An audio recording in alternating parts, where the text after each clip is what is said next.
y lo que te queda hacia adelante es el peritoneo parietal anterior. ¿Está Sí, claro? sí, sí. Bueno. El que se invagina es el peritoneo parietal anterior, porque esa hoja que está hacia atrás es una hoja del peritoneo parietal anterior, ¿entendés? La Ujú. que quedó posterior es una hoja del anterior. ¿Me Sí, explico? Ahora, dentro de eso, todas las vísceras van envueltas en esas dos hojas, entre el peritoneo parietal anterior, el peritoneo y que va a dar el peritoneo parietal lateral derecho, izquierdo y el posterior. Todo es a partir de la hoja anterior. sí. ¿Entendés? Entonces, es como si vos empezaras a envolver, si vos querés poner tres tenedores y poner una cuchara abajo, por ejemplo, ¿no es cierto? Ujú. Entonces, vos lo tenés que hacer, vas envolviendo con la hoja, lo envolvés al tenedor, lo plegás, lo tomás con un broche, con algo, y volvés sobre el otro tenedor. ¿Me entendés? Sí. Y los vas plegando. Y vas a ver que te van quedando los mesos armados. Ajá. ¿Me entendés? Porque no se pegan. Y como no lo penetran, o sea, vos no lo cortás, sino que eso va envolviendo todas las vísceras. Sí, sí. Cuando llega al hígado, por ejemplo, viene con el peritoneo parietal posterior, por ejemplo, peritoneo parietal, vas a ver que se envuelve el hígado, lo envuelve al hígado la cara diafragmática y choca contra el ligamento coronario. Ujú. ¿Está? Sí. Que está partido el coronario por el ligamento suspensorio, el medio, ¿viste? Entonces choca contra el coronario y pega la vuelta, ¿me entendés? Sí. Sobre la pared anterior. La pared, sí. Claro, y al lado también choca y pega la vuelta. ¿Me explico? Sí. Sobre el suspensorio. ¿Eh? Sí. Entonces eso vuelve, y vas a ver que cuando vuelve, lo que te venía por ahora, olvídate de ese y anda el de abajo ahora. Sobre la cara diafragmática, Ujú. venís hasta el borde que vendría a ser anterio-inferior el borde. Lo das vuelta, lo seguís dando, ahora te vas por el mismo la misma hoja, te vas por la cara visceral del peritoneo, por la cara visceral Sí. del hígado, y lo envolves al hígado, ¿entendés? Y vas a Ajá. aparecer por atrás, ahora, hasta el ligamento coronario. ¿Me explico? Sí. Y ahí te tenés que volver por atrás. ¿Te das cuenta? Y te queda una vertiente entre el coronario entre la hoja anterior y posterior del ligamento coronario, te queda la zona desnuda del hígado. ¿Me Ujú. explico? Y Sí. así tenés el peritoneo parietal anterior que vino, dio la vuelta envolvió el hígado. Y después tenés la hoja posterior que da la vuelta y vuelve por atrás y te hace la hoja posterior. Pero todo eso sigue siendo la hoja anterior. La que refleja es toda la hoja anterior. El peritoneo primitivo parietal posterior no cuenta acá. ¿Está claro? Porque ese está pegado a los vasos, a los grandes vasos. Los separa, nada más. No, Profe, ahí tengo una duda sí. también. ¿Peritoneo parietal primitivo posterior es lo mismo que el peritoneo parietal posterior? No.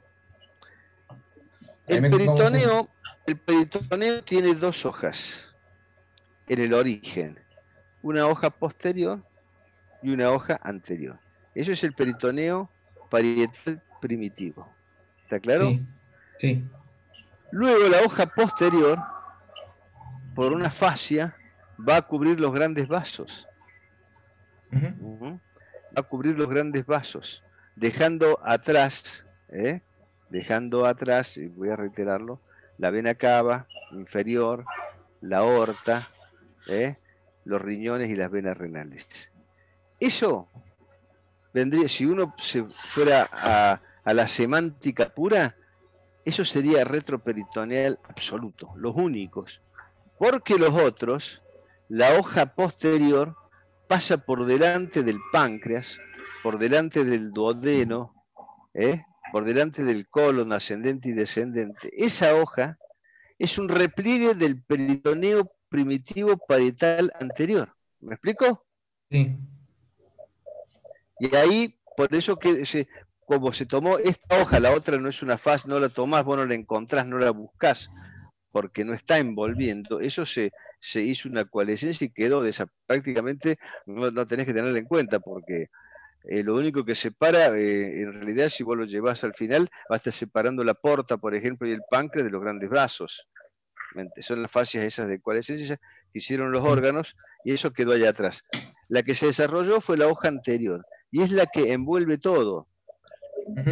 Pon el dedo, fíjate un dibujo de la pelvis, en la pelvis, y pon el dedo y empezá a pasar de adelante hacia atrás. Empezá en el pubis, entrás por detrás por la cara interna del pubis, hasta que se termina, y ahí subís por delante de la vejiga. Ahora subís, vas el techo de la vejiga, bajás por detrás de la vejiga con el dedo. Si es mujer, vamos por la cara anterior del útero y bajamos por la cara posterior del útero y vamos por la cara anterior del recto. Sí. ¿Está claro? Sí. ¿Quedó eso? Sí. El recto no es intraperitoneal, está cubierto una parte, pero el resto es extrapélvico, es intrapélvico. ¿Está claro? Sí. Y ese peritoneo, ¿qué hace? Sigue subiendo. Y te va a cubrir el peritoneo, te va a cubrir el colon, el sigmoides, el descendente, perdón, hasta arriba. Y si vos seguís con esa hoja peritoneal, das la vuelta así, y vas a pasar por el vaso. ¿Me entendés? Sigue siendo la misma hoja. Es la hoja anterior la que se replegó y te va a cubrir todo. Por eso es que se te forman los mesos. ¿Por qué? Porque los vasos tienen un origen embriológico y el peritoneo tiene otro origen embriológico. Entonces no ocurre que lo perforen los vasos al peritoneo. Los vasos entran por los mesos. ¿Está claro? Sí. ¿Te queda claro eso? Los vasos Sí. entran por los mesos, que vienen desde el peritoneo, del retroperitoneo absoluto, porque vos, por ejemplo, la mesentérica superior viene de la aorta, pero entra ¿a dónde? ¿A dónde entra? ¿Me entendés? Pasa entre las dos hojas del mesenterio y entra a la raíz del mesenterio y sigue el mesenterio. Y eso es peritoneo parietal anterior que se ha replegado, ¿me entendés? Y te va formando los mesos. Después yo voy a poner un dibujo, si querés, cuando tengamos tiempo y lo vamos a rever. ¿Cuándo así lo vemos bien? Pero es muy fácil, es muy simple. Lo que no tienen que complicarse. El mejor ejemplo es la transcaveros epiplones. El peritoneo pasa, vos fíjate, para que te quede claro. El peritoneo va por la cara posterior del epiplón menor, ¿no es cierto? Porque el epiplón menor es un sándwich entre la hoja anterior y posterior. Pasa por la cara posterior. Pasa por la cara posterior gástrica y pasa por la cara posterior del epiplón gastroesplénico. ¿Está? Sí. Pasa por la cara posterior del epiplón mayor. ¿Está? Sí. Y eso te hace toda la pared anterior de la transcavidad. Ahora, eso se refleja. ¿Está claro? Llega hasta el ilio del vaso y en el ilio se refleja. Sí. Y te envuelve y pasa sobre la cola del páncreas y deja el páncreas atrás. Pasa sobre la cara anterior del páncreas y lo va pasando a todo así, por detrás, los grandes vasos quedan todos atrás, hasta el duodeno. Y esa es la misma hoja. ¿Me explico? Sí. Dio toda la vuelta. Y así es en todo, así es en el hígado, así incluye al vaso, así incluye salvo el páncreas lo cubre por arriba nada más. Así incluye las vísceras del intestino delgado, pasa por el colon, incluye al colon sigmoides que tiene meso, lo incluye, porque el colon sigmoides tiene meso, lo incluye el colon sigmoide, lo da vuelta, y así va envolviendo las vísceras, todo. Y después sigue en la pelvis, y en la pelvis te da el fondo de saco prevesical, el fondo de saco vésico uterino y el fondo de saco de Douglas, y sigue siendo el mismo peritoneo. Por eso se dice que es una serosa continua, o sea, porque... Correcto. Es una serosa continua, no se corta nunca. El único órgano, en realidad, que sería intraperitoneal absoluto, sería el ovario. Porque una parte no está cubierta por peritoneo del ovario. Nada más. Pero aún así, donde se inserta el meso ovario está cubierta por peritoneo. El meso ovario, ¿por qué? Porque para que se forme el meso ovario, tiene que haber 2 hojas peritoneales, porque el yeso va entre las 2 hojas, ¿está claro? Sí. Nada más. Pero eso, ustedes agarran, envuelven una cavidad como si fuera un globo y después le van metiendo los vasos y van a ver cómo les va quedando, se le van haciendo los mesos. No hay otra forma. El colon ascendente y el colon descendente, cuando empezaron con las imágenes y todo, se determinó que era retroperitoneal en realidad. ¿Por qué? Porque la cara posterior del colon descendente y del ascendente está con una falla de coalescencia adosada al peritoneo parietal posterior primitivo real. ¿Está claro? Sí. Entonces no está cubierta por la otra hoja, por la hoja de reflexión. Entonces, ustedes olvídense del peritoneo parietal primitivo posterior, porque no se lo van a preguntar. Lo que le vamos a preguntar es si el peritoneo primitivo parietal anterior lo cubre al descendente. El descendente es intraperitoneal o extraperitoneal. ¿Y vos qué me respondes? ¿Cómo, profe? Se cortó. Si el colon descendente es intraperitoneal o extraperitoneal, o retroperitoneal, ¿vos qué me contestás? Retroperitoneal.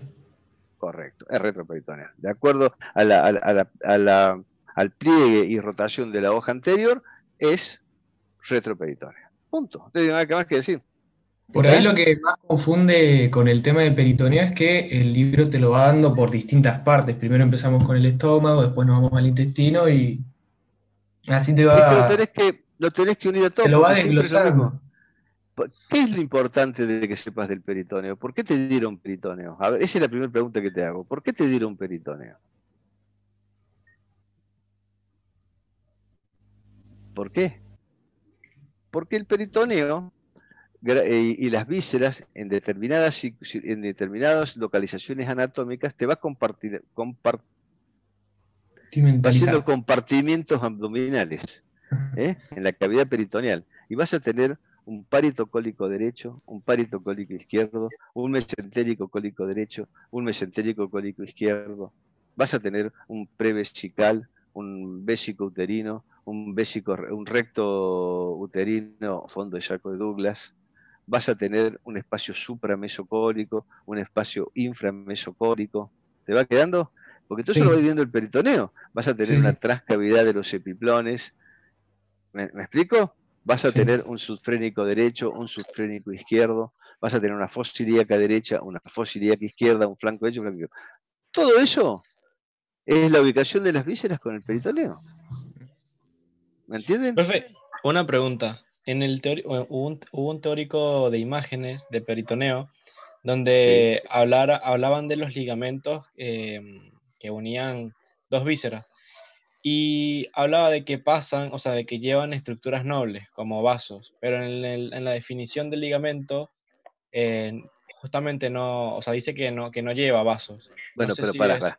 Te explico. ¿Qué ligamento? Vamos a empezar por ligamento hepatoduodenal, ligamento gastrocólico, por ejemplo. El ligamento hepatoduodenal.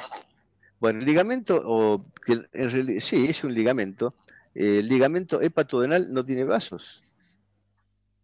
Claro, pero acá dice que pasa en la vena porta, arteria hepática y conducto biliar extrahepático. No, perdón. No. Eso es una confusión que crearon algunos anatomistas cuando describieron el epiplón menor. El epiplón menor lo dividieron en 3 ligamentos o en 2 ligamentos. Y dijeron el ligamento hepatoduodeno-pancreático y el ligamento hepatogástrico y el ligamento hepatoesofágico. Pero eso no es porque el epiplón menor no es un ligamento. ¿Está claro?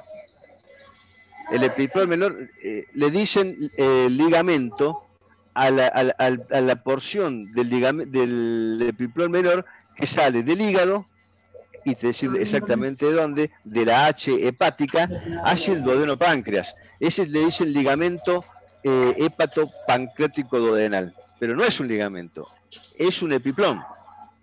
Claro, entonces estaría bien decir epiplón hepatoduodenal. Usted tiene que decir epiplón. Pero ahora, si usted me dice eso, este es el ligamento, porque así lo tiene la nomenclatura, está en la nomenclatura anatómica actual, lo puede decir, pero eso es para confusión, no sirve. porque la definición de ligamento es la que usted me dijo, no lleva elementos vasculares, los ligamentos. Son tejido conectivo, colágeno y punto. Son otra ¿Qué cosa. haces, Manuel? ¿Cómo andas, Manuel? ¿Qué tal? La verdad que Acá, sí, un placer aclarando. escucharte. Sí, eso sí, yo ya lo había visto, eso más yo lo aclaré cuando hablé de los epiplones. Olvídense de eso, del ligamento hepatoduodenal y del ligamento hepatogástrico y del ligamento hepatoesofágico. No son ligamentos, ese es el epiplón menor. Claro, y en imágenes, ¿qué respondemos? Porque así lo dan en imágenes. En imágenes, cuando les digan eso, díganle que sí, que es un término anatómico que se ha usado y que se lo están usando algunos anatomistas, pero que en realidad, como se presta para confusión, en la cátedra nosotros hemos optado por decir que ese es el epiplón menor. Aparte, si vos ya sabes qué es el epiplón menor, y si te dice algo en la definición, eso lo aclaramos con el doctor Serpa y el doctor Vázquez, nada más, pero nadie les va a decir que está mal. Ya me parece perfecto. Esto, usted cuando lean algún libro de anatomía ya lo mencionan, y mencionan el problema que trae este tipo de nomenclatura, llamar ligamento a algo que trae vasos, como la porta y el pedículo hepático. ¿Me entienden? Pero lo estaban usando.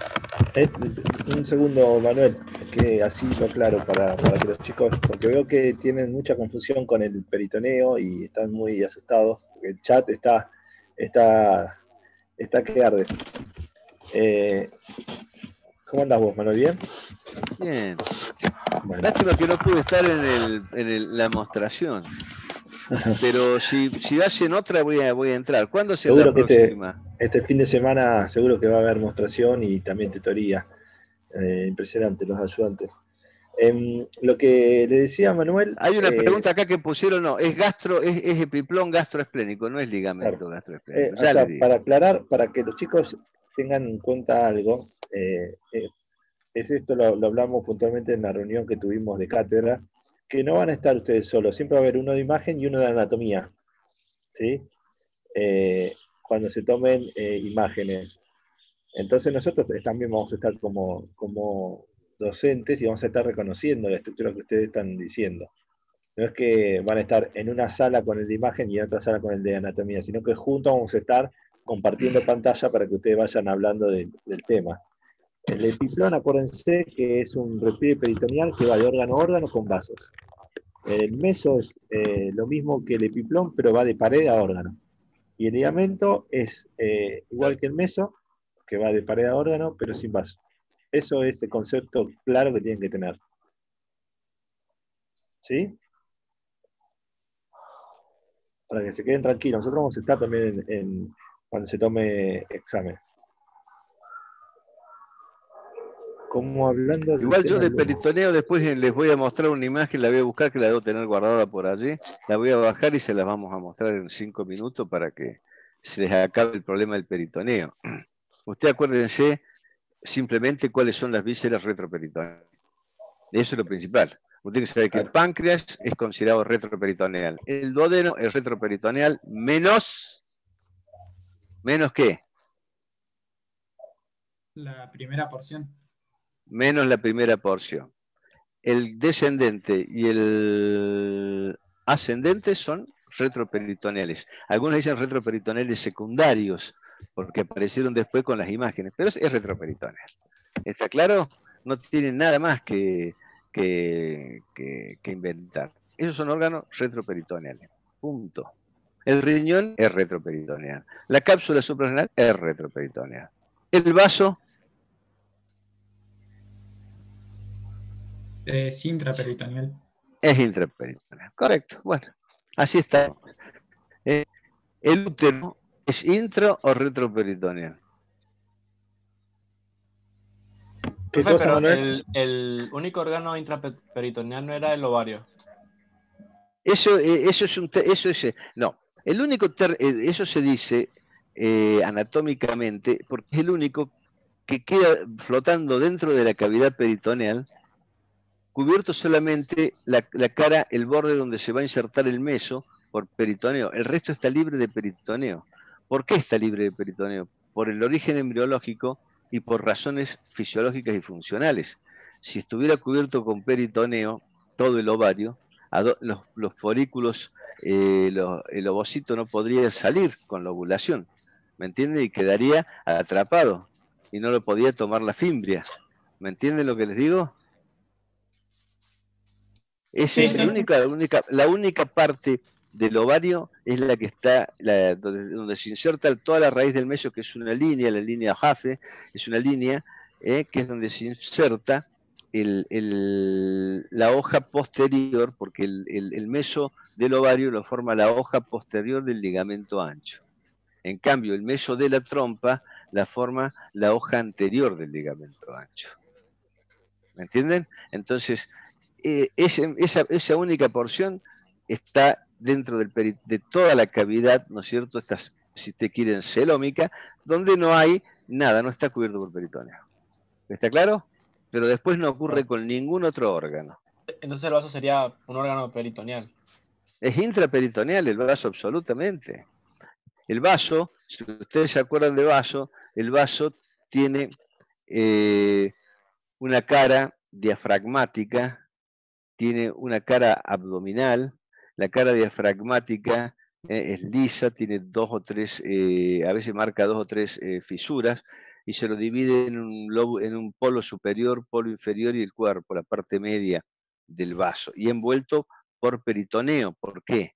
Porque tiene el hilio esplénico, tiene un meso, eso es un meso, lo forma el ligamento por un lado del gastroesplénico y por atrás se invagina el peritoneo y rodea el hilio, y el páncreas, la cola del páncreas, queda metida entre las dos hojas del meso del epiplón gastroesplénico. Por eso dicen que la cola del páncreas, algunos, está dentro de la cavidad peritoneal, ¿me entienden? Porque está metida dentro de eso. Pero yo, para no confundirlo directamente, el páncreas retroperitoneal, y no se metan en lío. Lo que sí tienen que tener en cuenta, que si uno va a entrar al hilo del vaso, tiene que tener cuidado con la cola del páncreas, porque la cola del páncreas está metida entre las dos hojas del epiplón gastroesplénico. ¿Queda claro? Entonces yo, si para mover el vaso, tengo que cortar toda la gotera que hay entre el diafragma y el vaso, todo el peritoneo que está cubriendo eso, y ahí recién puedo reclinar el vaso hacia la línea media. Si no, me lo va a sostener el ligamento. ¿Qué ligamento hay ahí? Ya que estamos. Ese es ligamento. Ligamento freno esplénico. y el, ¿qué más? El hépato, espleno cólico. Esplenofrénico.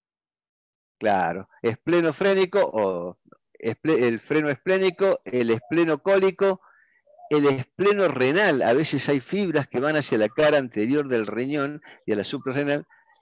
Y el más importante es el espleno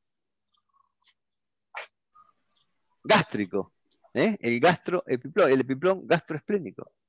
¿Está claro? Bueno, denme un segundo que me estoy por quedar sin batería. ¿Dónde te estás quedando sin batería? ¿En la compu? Sí. ¿Tenés las guirnaldas atrás todavía colgadas? Es el de Perdón, primavera. Ay, Lucía tuvo una reunión de jardín que hizo una fiesta. La hacen online. Lo único que hacen, yo creo, es gastar plata. Gastamos plata, gasta mi mujer, gasto yo. Pero bueno, le compramos unas Oreo, un gorrito, unas, qué sé yo, primavera, con la guirnalda, un té, y habla con las compañeras, pero no le gusta, no, pero lo hace. Es lo que dice la escuela. Sí, que hacían una pregunta, chicos.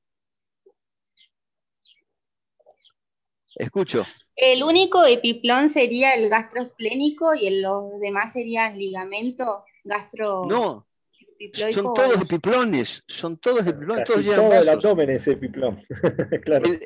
Escúcheme, vamos a ver. Yo le voy a hacer la siguiente pregunta. La raíz del mesocolon transverso. Mesocolon transverso. ¿Le suena? Tiene una hoja inferior y una hoja superior del peritoneo. ¿Está claro? Y en el medio entran todos los vasos que van al transverso. Ese es un meso, es mesocolon transverso. El sigmoide es lo mismo, es mesosigma. En el vaso es el gastroesplénico. Entre el estómago y el colon transverso, el epiplón mayor o gastrocólico lleva vasos. Usted no lo puede cortar impunemente. Usted lo corta y le va a sangrar la gastroepiploica, le va a sangrar las arterias del meso, ¿me entienden? Y el epiplón menor tiene vasos también. Tiene todo el hilo hepático, tiene, ahí nomás pegadito ya están las hepáticas, todo, la gástrica izquierda, todos tienen vasos. Profe, ¿Me y del entiende? epiplón mayor, ¿sería que crea prolongaciones que forma el delantal de los epiplones? ¿O es otra cosa Eso aparte? no, el gastroesplénico, el gastrocólico, algunos dicen tiene 2 hojas, 3 hojas, tiene hasta 4 hojas, porque baja, pasa por la cara anterior, vuelve, sube y vuelve a subir y vuelve a bajar. Y viene la hoja posterior, porque viene una hoja por atrás. ¿Me entiende? La hoja posterior también viene. Usted tiene que agregarla. Y eso le forma lo que se llama delantal de los epiplones, que algunos dicen el delantal quirúrgico, que en realidad y tiene poder, es el primer mecanismo de defensa de la cavidad peritoneal, porque tiene quimiotaxis, se llama, quimiotactismo, que es que se desliza hacia los lugares problemas. Si está sangrando, trata de bloquear la hemorragia. Si hay pus, trata de bloquear la aparición de la infección, trata de bloquear los procesos inflamatorios, los cánceres, se pega a todo, tratando de proteger la cavidad peritoneal. Pero es un epiplón, no es un ligamento. Ligamento es el colateral externo de la rodilla, el lateral interno de la rodilla, los ligamentos cruzados. Esos son ligamentos. ¿Está claro? ¿Quedó claro? El ligamento triangular, por ejemplo. El ligamento triangular es una dependencia peritoneal que toma los extremos de qué órgano, el ligamento triangular. Ya que estamos. Del hígado. Del hígado, muy bien, chicos. Entonces, ese es un ligamento porque Ese no es tiene ni típico. vasos, no tiene nada. El típico, claro. Ese es el No típico. tiene otro ligamento que no tiene, que no lo pueden, el ligamento conario o suspensorio, no tiene ningún vaso. Más, atrás deja una zona desnuda. Es un repliegue peritoneal. El ligamento freno gástrico tampoco tiene. El ligamento gastrofrénico tampoco tiene vasos. Son ligamentos, esos son ligamentos propiamente dicho. Así que el ligamento suspensorio, sí, el falciforme, también es un ligamento. No tiene nada, no tiene ningún vaso. Tiene las hojas del peritoneo que se repliegan y tiene un poco de tejido conectivo al medio y listo. El vaso va por la cisura, pero no va por ahí, no va por el ligamento. De hecho, se determinó que el ligamento no tenía nada que ver con dividir al hígado en derecho e izquierdo el ligamento falciforme. Ni el ligamento redondo, ni nada. Eso no, nada produce esas cosas, divide el hígado. Entonces son ligamentos. ¿Está claro?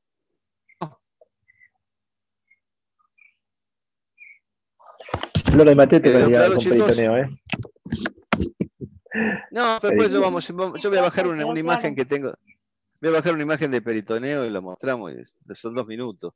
Es porque por ahí a veces se confunden porque piensan que se termina en algún lado. Nunca termina, da toda la vuelta. Si uno le busca, hagan el dibujo, hagan la trascavidad, dejen el huequito por donde se entra, y empiecen a buscarle la forma de dibujarlo y van a ver que siempre salen y vuelven y dan vueltas y vuelven hasta que llegan al lugar a completar todo, porque así se formó embriológicamente. Porque la cavidad peritoneal, no sé si lo entendieron, es un globo, está cerrada, no está abierta. ¿Me entienden lo que les digo? Ustedes le van a dar vuelta por acá, por allá y siempre van a volver a la cavidad está cerrada. Ustedes echen agua dentro del peritoneo y queda dentro, salvo, absorbe obviamente, pero si no, se llena de agua y listo. Porque no tiene un desagüe. ¿Me entienden lo que les quiero decir? Está cerrada. O sea que siempre van a terminar. ¿Qué hizo el peritoneo? Envolvió a las vísceras. Formó los mesos, pero el meso en su raíz está abierto, porque el meso vienen los vasos de la región posterior, por eso los vasos vienen de la atrás cavidad de los epiplones, por ejemplo, perdón, la mesentérica superior, el tronco, eso vienen de atrás. Los vasos intestinales vienen de atrás, entonces, ¿qué hace? Los vasos entran entre las dos hojas del peritoneo, el peritoneo le hace el sanguchito y después sigue formando el mesenterio y va para el colon, ¿entienden? Pero es el mismo peritoneo. Lo que es retroperitoneal está, los vasos no son intraperitoneales en realidad, son retroperitoneales, si ustedes quieren, o extraperitoneales, porque van por los mesos. ¿Está claro? Porque por algún lado tienen que entrar, y no van a entrar directamente porque tienen orígenes embriológicos diferentes. Bueno. Después vamos a aprovechar la mostración que viene. Yo voy a entrar y voy a aprovechar para, en algún momento, cuando empiecen a mostrar peritoneos, para mostrarle ahí a los chicos y aclararle alguna cosa. ¿Te parece, Pablo? Sí, va a tener que ser este fin de semana, porque ya el otro fin de semana es el parcial. Bueno, Así que, sí, no hay y lo que problema. tienen que saber los chicos que preguntaban es que el parcial es de preparados, o sea, de imagen, solamente tienen que decir a la estructura que hace referencia, el puntero o el pinche. No tienen que dar una descripción generalizada Clase. o sea, una clase. Eso es para el lunes. El sábado va a ser más dinámico, van a ver que lo que ustedes están con tanta miedo va a ser bastante simple, es reconocer estructuras que le vamos a mostrar, delante del estómago, lo que nosotros fuimos viendo, vena porta, colédoco, la gastroduodenal, la hepática común, la esplénica, la mesentérica inferior, la mesentérica superior, bueno, los repliegues epiglóticos, músculo de masticación. Bueno, todo eso, lo que se fue viendo en esas imágenes que están subidas a la plataforma son las que vamos a nosotros evaluar, no vamos a tomar de otro lugar. Manuel, no sé si vos me dejás, quiero mostrarle Sí.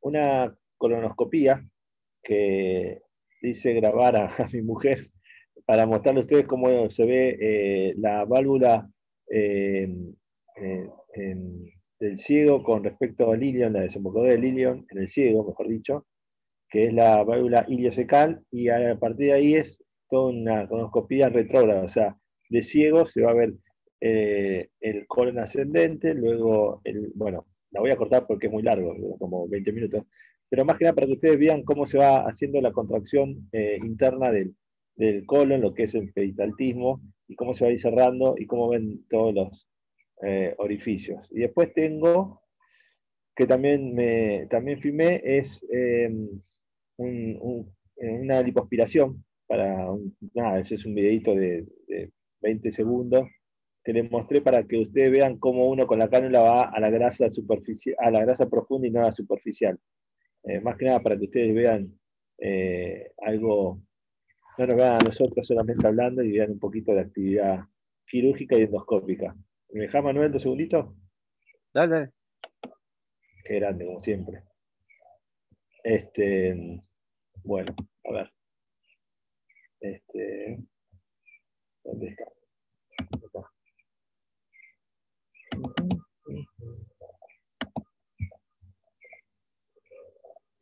¿Ahí le están viendo?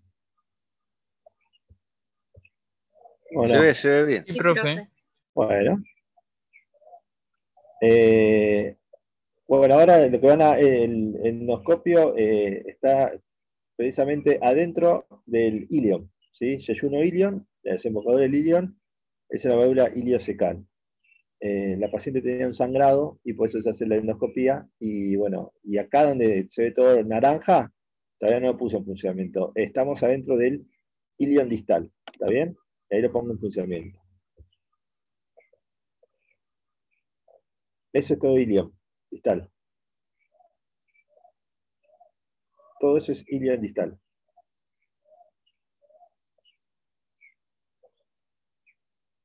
¿Lo ven?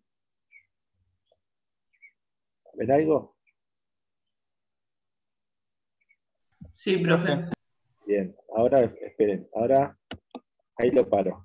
A esta altura A esta altura, chicos, estaría el orificio apendicular, que no se ve. Pero a esta altura, ¿por qué? Porque estos dos pliegues lo forman las tenias del colon, que es la diferencia que hace entre intestino, una de las diferencias entre intestino grueso y delgado. ¿Sí? Sigo reproduciendo.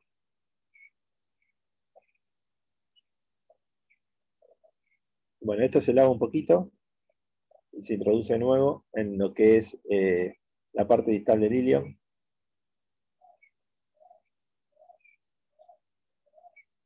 Obviamente esto se lo estoy mostrando para que ustedes vean la anatomía por dentro, pero no lo vamos a evaluar ni con videos ni con estas imágenes. Quédense tranquilos. Es más que nada para que ustedes vean en vivo, en directo, una colonoscopía. ¿Mm?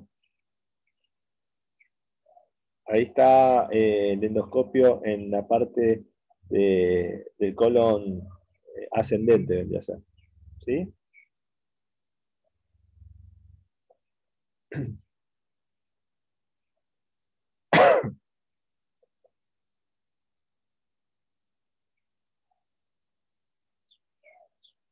Se toma una muestra de la mucosa porque estaba sangrando.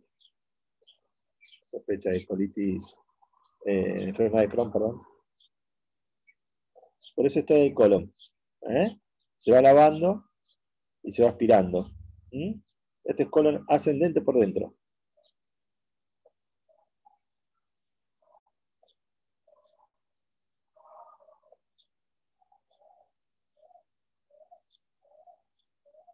Todo colon ascendente por dentro. Y ahora van a ver cómo empieza el peristaltismo y va cerrando el orificio, la luz del orificio del colon. Ahí miren qué bueno. ¿Ven? Ese es el movimiento peristáltico del que tiene el colon. Ahí se va cerrando. Bueno, el estudio sigue, pero bueno, yo le quería mostrar cómo se ve el colon por dentro. ¿Sí? Esto por un lado. Y vamos a otro video, a ver si podemos ver el otro video.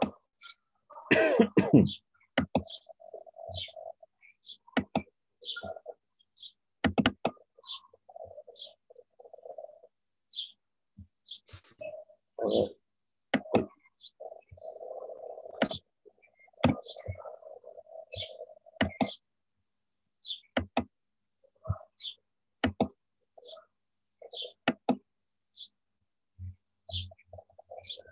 Opa. ¿Me fui? Sí. No, estás acá. ¿Estoy? Estoy acá. ¿Se está viendo una cánula, una panza? No, se ve Zoom. ¿Eh? No, estás en ingresar a Zoom, te fuiste a otro lado. ¿A dónde me fui? A ver ahí. ¿Y ahí? Ahí está. Ahí sí, profe, se ve. Bueno, ahí, más que nada yo les quería mostrar, porque el otro día hablábamos de la grasa superficial y profunda, y bueno, entonces ayer amablemente le dije a la anestesióloga que me filme, esto es el abdomen, y esta es la pequeña incisión, este es el pubis, y uno con la mano izquierda toma el panículo adiposo y con la mano derecha introduce la cánula y empieza a lipoaspirar. Ahora van a ver cómo sale la grasa, ¿sí? Y esto es lo que está por debajo de la fascia de Camper, que hablábamos el otro día. ¿Ven? Simplemente para que ustedes vean la grasa cómo sale. Esa es la bomba. Bueno, se ve medio cortado por lo que veo. Pero bueno, fue más que nada para mostrarle la grasa, cómo sale. Y dejé de compartir pantalla, ¿no? Sí. Sí. Bien. Porque la lipoaspiración se hace bien pegada al músculo, a los músculos anchos del abdomen. Eso era lo que yo les quería mostrar. Y mañana hago cirugía de reducción mamaria, y si puedo disecar los pedículos mamarios, los voy a disecar y le voy a sacar fotos, así el viernes les muestro glándula mamaria, todo lo que es la irrigación y lo que es la glándula. Bueno, le hablo de la glándula mamaria. ¿Mm? ¿Te parece bien, Manuel? Sí, perfecto. Ideal. Yo había encontrado unas medidas y una imagen de mama donde hacen que el triángulo equilátero entre la horquilla, los pezones, un triángulo equilátero tiene que quedar. Y la medida era de 19 a 21 centímetros de la horquilla o de la línea medio clavicular al pezón. Y el surco, porque esto cambió, porque antes estudiábamos la otra anatomía. Yo creo que habría que estudiar este tipo de anatomía, que es la que nos está mostrando cómo está ubicada y para qué se va a hacer, porque ya en la mama no solo amamantan a los chicos, sino que después vienen todas las plásticas, los reemplazos mamarios, todas estas cosas, reducciones, etcétera, está hecho con medidas, que tiene el surco submamario, es muy importante porque muchas de las plásticas se hacen a través de ese surco. También se hacen a través de la región periareolar. Si hacemos biopsia, tratamos de no dejar marcas. Y bueno, la mama tiene cosas interesantes, por ejemplo, como el botón mamario. El otro día tuve una chiquita de 8 años y medio, 9, que la trae la madre asustada con un tumor en la mamila derecha, que le dolía.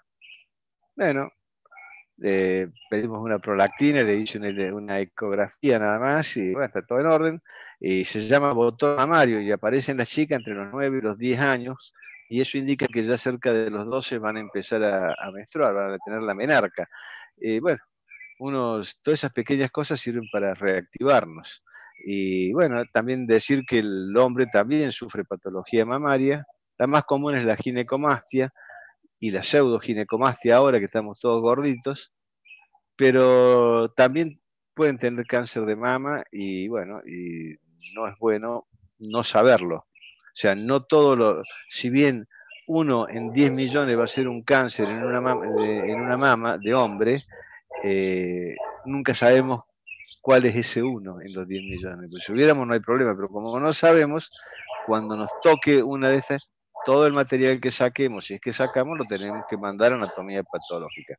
Y eso que les acabo de decir va para todo lo que ustedes saquen, biopsias, etcétera, deben hacerlo estudiar, porque se van a encontrar muchas sorpresas. Bueno, voy a abrir la pantalla, Pablo. Bueno. A ver si se ve algo, porque estuve con problemas. No tiene pantalla completa. Y van a descansar de Manuel y después voy a empezar a hablar yo mis PowerPoint de nervioso. Wow. Después yo ya no voy a estar más. Probablemente. Voy a entrar, chicos, a mirar nada más. Probablemente, chicos, la última clase tengo pensado hacer un Zoom con la Cátedra de Anatomía de La Plata y con un docente, un neuroanatomista, que nos dé como una especie de repaso de neuro, ¿sí? Un colega mío se ofreció y bueno, probablemente la última clase hagamos un repaso con el doctor, con cirugía en vivo, y bueno, va a ser invitado a todos por Zoom, por Pedco, para que se conecten, y probablemente también estén los alumnos de él, de la cátedra, así vamos a hacer como cierre de año un poco más entretenido. ¿Qué tal, Manuel? ¿Te gustó? Bien, esta? De primera. Yo también hubiera hecho lo mismo. Si hubiera tenido que dar todas esas clases, me llamo un neurocirujano. Yo ese neuro no quiero dar más. Ya. Di muchos años neuro. Y realmente no me gustaba. No hubiera sido buen neurólogo ni neurocirujano. Bueno. No, a mí realmente neuro me gustó mucho. Lo que no me gustó es la calidad de vida de del neurocirujano y el consultorio que tiene el neurocirujano. O sea, no vamos a comparar el consultorio que tengo actualmente con el que tiene mi colega, que los pacientes dejan una secuela funcional permanente, o hay veces amputaciones que son muy agresivas y bueno, y la calidad de vida que tienen es bastante... Y sí, bueno, viste, bastante, cuando hay que dice, la acomodarse. cirugía fue un éxito, dice en el flaco hemipléjico con bastón, viste, así, Sí, sí. quedó de 10. Bueno, sí, es difícil, la neuro no es fácil. No es para Tal cual. todos, yo no hubiera tenido, yo no sirvo para eso. Así que bueno, esto que ven acá, chicos, que dice definición, esta definición es la definición de ¿qué? Del aparato genital femenino. ¿Eh? Que el aparato genital femenino está constituido por dos sistemas, genitales externos y los genitales internos. Los genitales internos, los genitales externos o la vulva, porque todo está incluido en la vulva. ¿Y cuál es la función? Están encargados de garantizar, ¿no es cierto?, la reproducción humana, o sea que van a producir los genitales internos, los óvulos, que luego van a ser tomados por la trompa, van a entrar la ampolla de la trompa, la trompa está dividida en intersticial, infundibular, oídmica, ampolla y pabellón. En la ampolla, donde se produce generalmente la fecundación, ahí el epitelio es favorable, secreta una serie de sustancias y lo va propulsando al óvulo y lo acomoda para cuando llegue el espermatozoide. Y el resto de las vías, ¿no es cierto?, que van a favorecer la llegada del espermatozoide, luego se prepara el útero, etc. Entonces, es garantizar la reproducción humana en lo posible. Y los genitales externos femeninos están constituidos por el monte de Venus, que está, ya sabemos todos, donde termina el abdomen, en el tercio inferior, ¿no es cierto? A nivel del pubis tenemos el monte de Venus, los labios mayores, los labios menores, el clítoris y el vestíbulo. Y los genitales internos están formados ya, bueno, acá pone la vagina, algunos ponen al revés, pero bueno, la vagina, el útero, las trompas de falopio y los ovarios. No vamos a discutir más las semánticas. Bueno, esta es una imagen cadavérica, esta es de la Universidad de Rosario. Esto que ustedes ven acá es un corte sagital, ¿no es cierto? Esto que vemos acá es la vagina, esta es la vulva, ¿la ven ahí? Esa es la vulva, esta es la vagina, que tiene dos paredes, tiene puesto en posición ginecóloga la mujer, va a tener una pared anterior, una posterior, dos paredes laterales y dos fondos de saco. Esa es la vagina. Acá estarían los fondos de saco, las paredes de la vagina hasta llegar al cuello están adosadas. Cuando llegan al cuello se separan, ya la anterior y la posterior están separadas por el cuello, este es el cuello, que también le llamamos hocico de Tenca. Esto es lo que vamos a ver cuando hacemos una especuloscopía vaginal. Vamos a ver esta estructura que tiene la consistencia como el cartílago de la nariz, que alguien le dio en llamar hocico de Tenca y quedó ese término, que es el cuello uterino, ¿no es cierto? La porción intravaginal, porque tiene una porción de transición y una porción supravaginal. Tiene tres porciones el cuello uterino. Esto que tienen acá es la luz del cuello uterino, acá estaría el endometrio, el miometrio y el perimetrio, que no es otra cosa que el peritoneo, ¿no es cierto? La hoja peritoneal que lo recubre. Fíjense qué bien que tienen acá como se ve, ¿ves? Todo esto está recubierto por el peritoneo. Esto que tienen acá es la trompa, fíjense cómo viene la trompa y que viene envolviendo el ovario. Ahí está el ovario. Bueno, ¿esto qué es? El recto. El recto. El colon ¿A dónde, sigmoide. ¿A dónde estaría el recto acá? Posterior a la vagina. Ajá. ¿Y dónde estaría? Para que se acuerden y para que no se olviden. La pared lateral de la vagina o la pared lateral de la vagina lateral, no la medial, la lateral, o sea, no sería, pero cuando veamos vagina se los voy a explicar, si no los voy a confundir.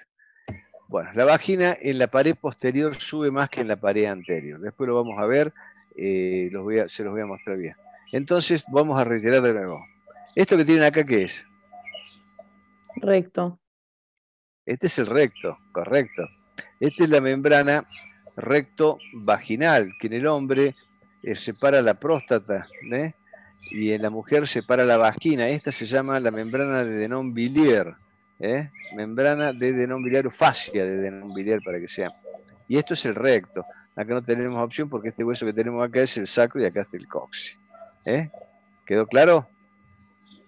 Y entonces esto que tienen acá, fíjense, viene así, baja así. Esto podría ser ¿Es el saco de tranquilamente Douglas? el fondo de saco de Douglas. Y este que está acá, pasa que la vejiga acá está vaciada. Si esto estuviera levantada la vejiga, tendríamos acá el fondo de saco vésico uterino. Bueno, pero los genitales entonces internos están constituidos por los ovarios, las trompas de falopio, el útero y la vagina. Y los genitales externos por la vulva. Y bueno, veamos cuáles son los genitales externos. Entonces, tenemos el monte de Venus. Este es el monte de Venus, que es un acolchado con un poquito de tejido adiposo, y estos son los labios mayores. Estos son los labios mayores. Esta está recubierta de piel con grasa, ¿no es cierto? ¿Y esto para qué sirve? Está sobre la sínfisis pubiana, y esto amortigua el impacto durante las relaciones sexuales o el coito, como ustedes quieran llamarle. Por debajo tenemos esta B, ¿no es cierto? Y esto que tenemos acá es el capuchón y este es el clítoris. El clítoris es un órgano eréctil, que se ubica en la unión de los dos labios. Acá está, ¿lo ven? Acá este es el labio menor, este es el otro labio menor, y en la unión de los dos, en el vértice, aparece el clítoris con este capuchón. Ahí lo tienen. Luego, si seguimos el orden, tenemos los labios mayores, que son estos. Son dos repliegues cutáneos grandes, con tejido adiposo, que tienen glándulas, glándulas sebáceas, y tienen a veces vellos, tienen algunos vellos, y son rugosos, y tienen siempre una pigmentación un poquito más oscura que el resto de la piel adyacente.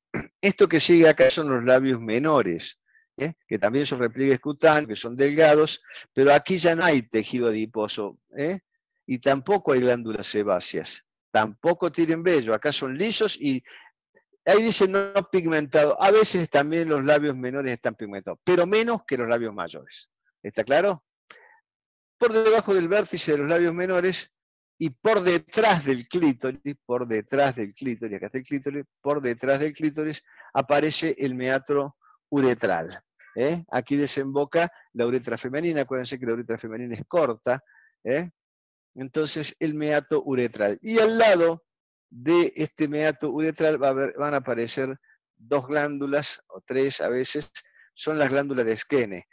Y luego tenemos el orificio vaginal, que este es el introito. Este es el ingreso a que estaría cubierta en las prepúberes vírgenes con el himen, ¿no es cierto? El himen puede ser en Y, puede ser multiperforado, puede ser elástico y se corre, no se rompe nunca, puede ser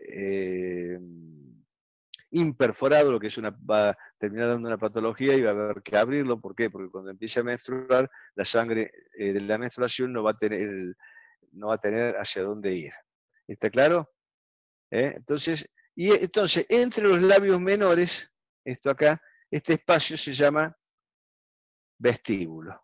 Este vestíbulo contiene entonces a la uretra, contiene el introito. Acuérdense que a los lados del introito aquí desembocan unas glándulas también, que son las glándulas de Bartolino, que durante el acto sexual segregan una sustancia viscosa que sirve para lubricar a la mujer la vagina. Acuérdense que el pH de la vagina, chico, es ácido gracias al bacilo de Dordenlein. Esto que tienen acá es el rafé, es el perineo. Este es el perineo. Este es el rafé Este es el rafé que va desde los labios menores hasta el ano. En este rafé, en este punto, aquí más o menos en esta zona, va a estar situado lo que se conoce, que ya les dije yo, en la profundidad como el cuerpo del periné, o el pilar central del periné, que es de tejido conjuntivo, y que es el que va a servir de soporte a varios músculos que después veremos. Esto simplemente se lo puse acá, ¿por qué? Porque el clítoris es el órgano eréctil de la mujer y el pene es el órgano eréctil en el hombre. Esa sería la similitud. Los labios mayores con el escroto de las bolsas, cuando hacen los cambios de sexo, trabajan sobre los labios mayores y sobre el escroto para producir el cambio. Entonces, los homólogos de los labios mayores en el hombre sería el escroto, y acá ponemos en los labios menores, sería la uretra esponjosa, la parte esponjosa de la uretra, que ya lo vamos a ver. ¿Por qué? Porque aquí tenemos los cuerpos esponjosos que tienen que ver con el acto sexual. Bueno, los genitales externos, habíamos hablado de las glándulas de Skene. Acá fíjense que están, ¿ven? Este es el meato uretral, que estaba, ¿se acuerdan? Por detrás del clítoris. Acá estaría el clítoris, por detrás el meato uretral y un poco más atrás el introito.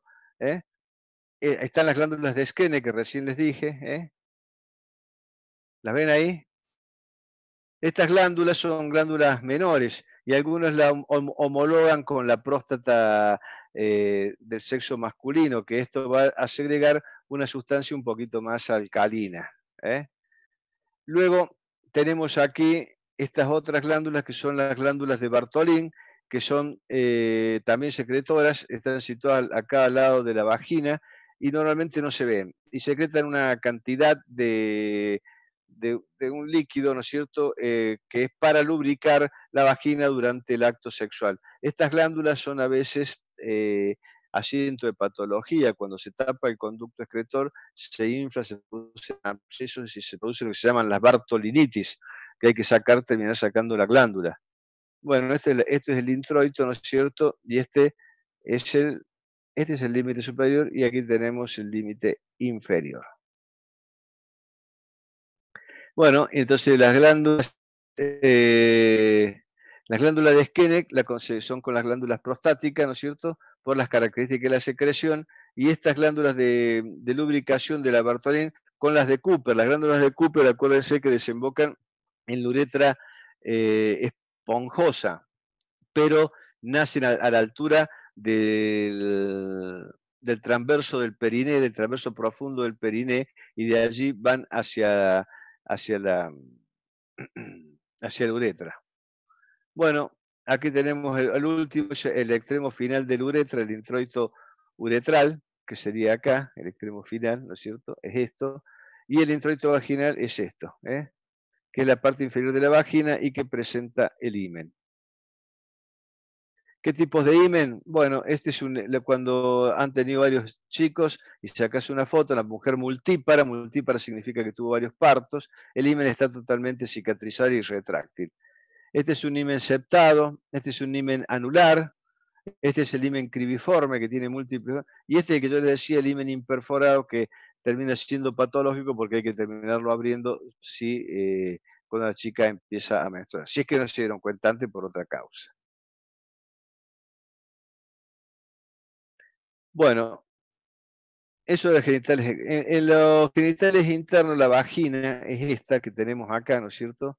Había mucho que tenía 4 paredes, una posterior, una anterior y 2 laterales. La pared posterior está en comunicación con el recto, la pared anterior está en contacto con la vejiga y la uretra, la pared anterior de la vagina, y a los lados van a tener los ligamentos anchos. Este es el famoso canal del parto, todo este es el canal del parto, ¿no es cierto? Y este es también de la menstruación. ¿Por qué? Porque cuando se produce el desmoronamiento del miometrio, del endometrio, perdón, sale por el cuello, el cervix, y pasa a la vagina. Esta vagina tiene un epitelio poliestratificado, plano, no tiene queratina, y tiene una longitud de 7 a 10 a 11 y hasta 12 centímetros, depende de las características de la mujer, las características anatómicas. El pH, fíjense qué ácido que es 3.5 a 4.5. Los lactobacilos y el glucógeno hacen que tenga este pH. Aquí también actúa el bacilo de Döderlein, que después que sale el lactobacilo. Bueno, y esto, entonces, la vagina es el canal de la menstruación en la que sale un líquido menstrual, es el órgano del copulador, porque aquí entra el pene, y ahí por aquí sale el chico. Y el útero tiene todas estas partes que vemos acá, tiene un cuello. Este cuello está dividido en 3 partes, ¿no es cierto? Tiene una región, este es cuello o cervix, una región intravaginal, una región de transición y una región supravaginal. Y esta zona estrecha, ¿no es cierto?, es el istmo, donde empieza el istmo, termina el cuerpo y empieza el cuello. Este es el cuerpo del útero, ya lo vamos a ver las medidas, pero más o menos el cuerpo uterino mide entre 5,5 y 7,5 centímetros en su longitud. Y de ancho 5 centímetros más o menos. Y el cuerpo, y tenemos esta estructura que es como una cúpula, que es el fondo del útero. El útero tiene forma de pera, es piriforme, y va a tener un techo, un borde superior que es convexo, va a tener una cara anterior, una cara posterior y los bordes laterales, y va a tener 2 vértices donde se van a implantar las trompas. Las trompas de Falopio, las de Eustaquio eran las del conducto auditivo. Y aquí en el útero se produce la menstruación, aquí se va a implantar, ¿no es cierto?, el blastocito, y aquí se va a desarrollar el feto. Mide aproximadamente 7,5 centímetros por 5, y el ántero posterior 2,5. Pesa aproximadamente 70 gramos. Las medidas son de apreciación, ¿no es cierto? De 8 a 5,5 está bien. Uno simplemente es para evaluar, porque esto tiene valor para quién, para los ecografistas, para los tomografistas, para los que hacen imágenes, porque ellos miden y entonces ya saben si el útero está agrandado, si está chico, si está dilatado, etcétera, etcétera. Entonces, pero por eso estamos dando las medidas. La gente que hace imágenes le da mucha importancia porque le sirve para determinar si es un órgano que está hiperplásico, hipertrófico, distendido, etcétera. Bueno.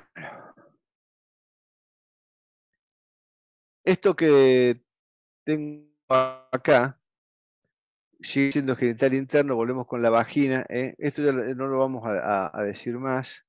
Acá simplemente le agregamos esto. Habíamos dicho que estaba compuesto por un perimetrio, el miometrio, que son estas capas musculares, el endometrio, que es una mucosa. Esta es la que se derrumba, esta crece de acuerdo al ciclo hormonal. Todo esto es el miometrio, y esto es lo que les acabo de decir. Tiene un epitelio cilíndrico, mono, no es estratificado, y se divide en 2 capas porque hay una que va a crecer y es la que va a caer, la capa decidual. Esto simplemente le podemos mostrar lo mismo, no vamos a intentar. Bueno, y luego venían las trompas de Falopio. Las trompas de Falopio tienen, esta zona que tenemos acá es la zona intramural, que ya muchos libros no la mencionan, pero existe y mide más o menos 1 centímetro de longitud. Luego venía el istmo. El istmo mide aproximadamente unos 3 a 4 centímetros, y luego venía la ampolla. La ampolla era más larga, la ampolla tenía como 5 centímetros, y luego venía el pabellón, que era corto, 2 a 3 centímetros. Entonces la trompa en su totalidad medía más o menos, acá le he puesto 7 centímetros, me parece que es un poco más larga, y pesa 70 gramos. En la trompa es importante esto, tiene una capa interna de células epiteliales cilíndricas que tienen movimiento, tienen propulsión y reptan. Eso hace que le facilita el desplazamiento del óvulo. La capa muscular que lo rodea también tiene esa misma función, facilita el descenso y ascenso del óvulo, y la capa serosa externa es una continuación del peritoneo que va a envolver. Esto que tienen acá es el ovario, y este es el ligamento entre el polo inferior y el útero, que se llama el ligamento útero-ovárico. Esto lo vamos a ver después mejor, simplemente estaba haciendo las primeras introducciones. Bueno, el ovario es el órgano sexual femenino, yo siempre le digo por excelencia, es el órgano sexual femenino que tiene función endocrina, y exócrina. ¿Por qué endocrina? Porque va a producir hormonas. Las hormonas femeninas, la progesterona, etcétera, se van a producir acá. Tiene producción de hormonas. Y es exócrina, ¿por qué? Porque va a dar los ovocitos, ¿no es cierto? Que van a caer los óvulos y los va a tomar esto que se llama acá la trompa. Fíjense esta imagen, porque esta es la imagen que vemos habitualmente en las mujeres jóvenes. Cuando operamos una paciente joven, se ve esta imagen. Se ve el... Vamos a cambiar esto que no se ve bien. Bueno. Vamos a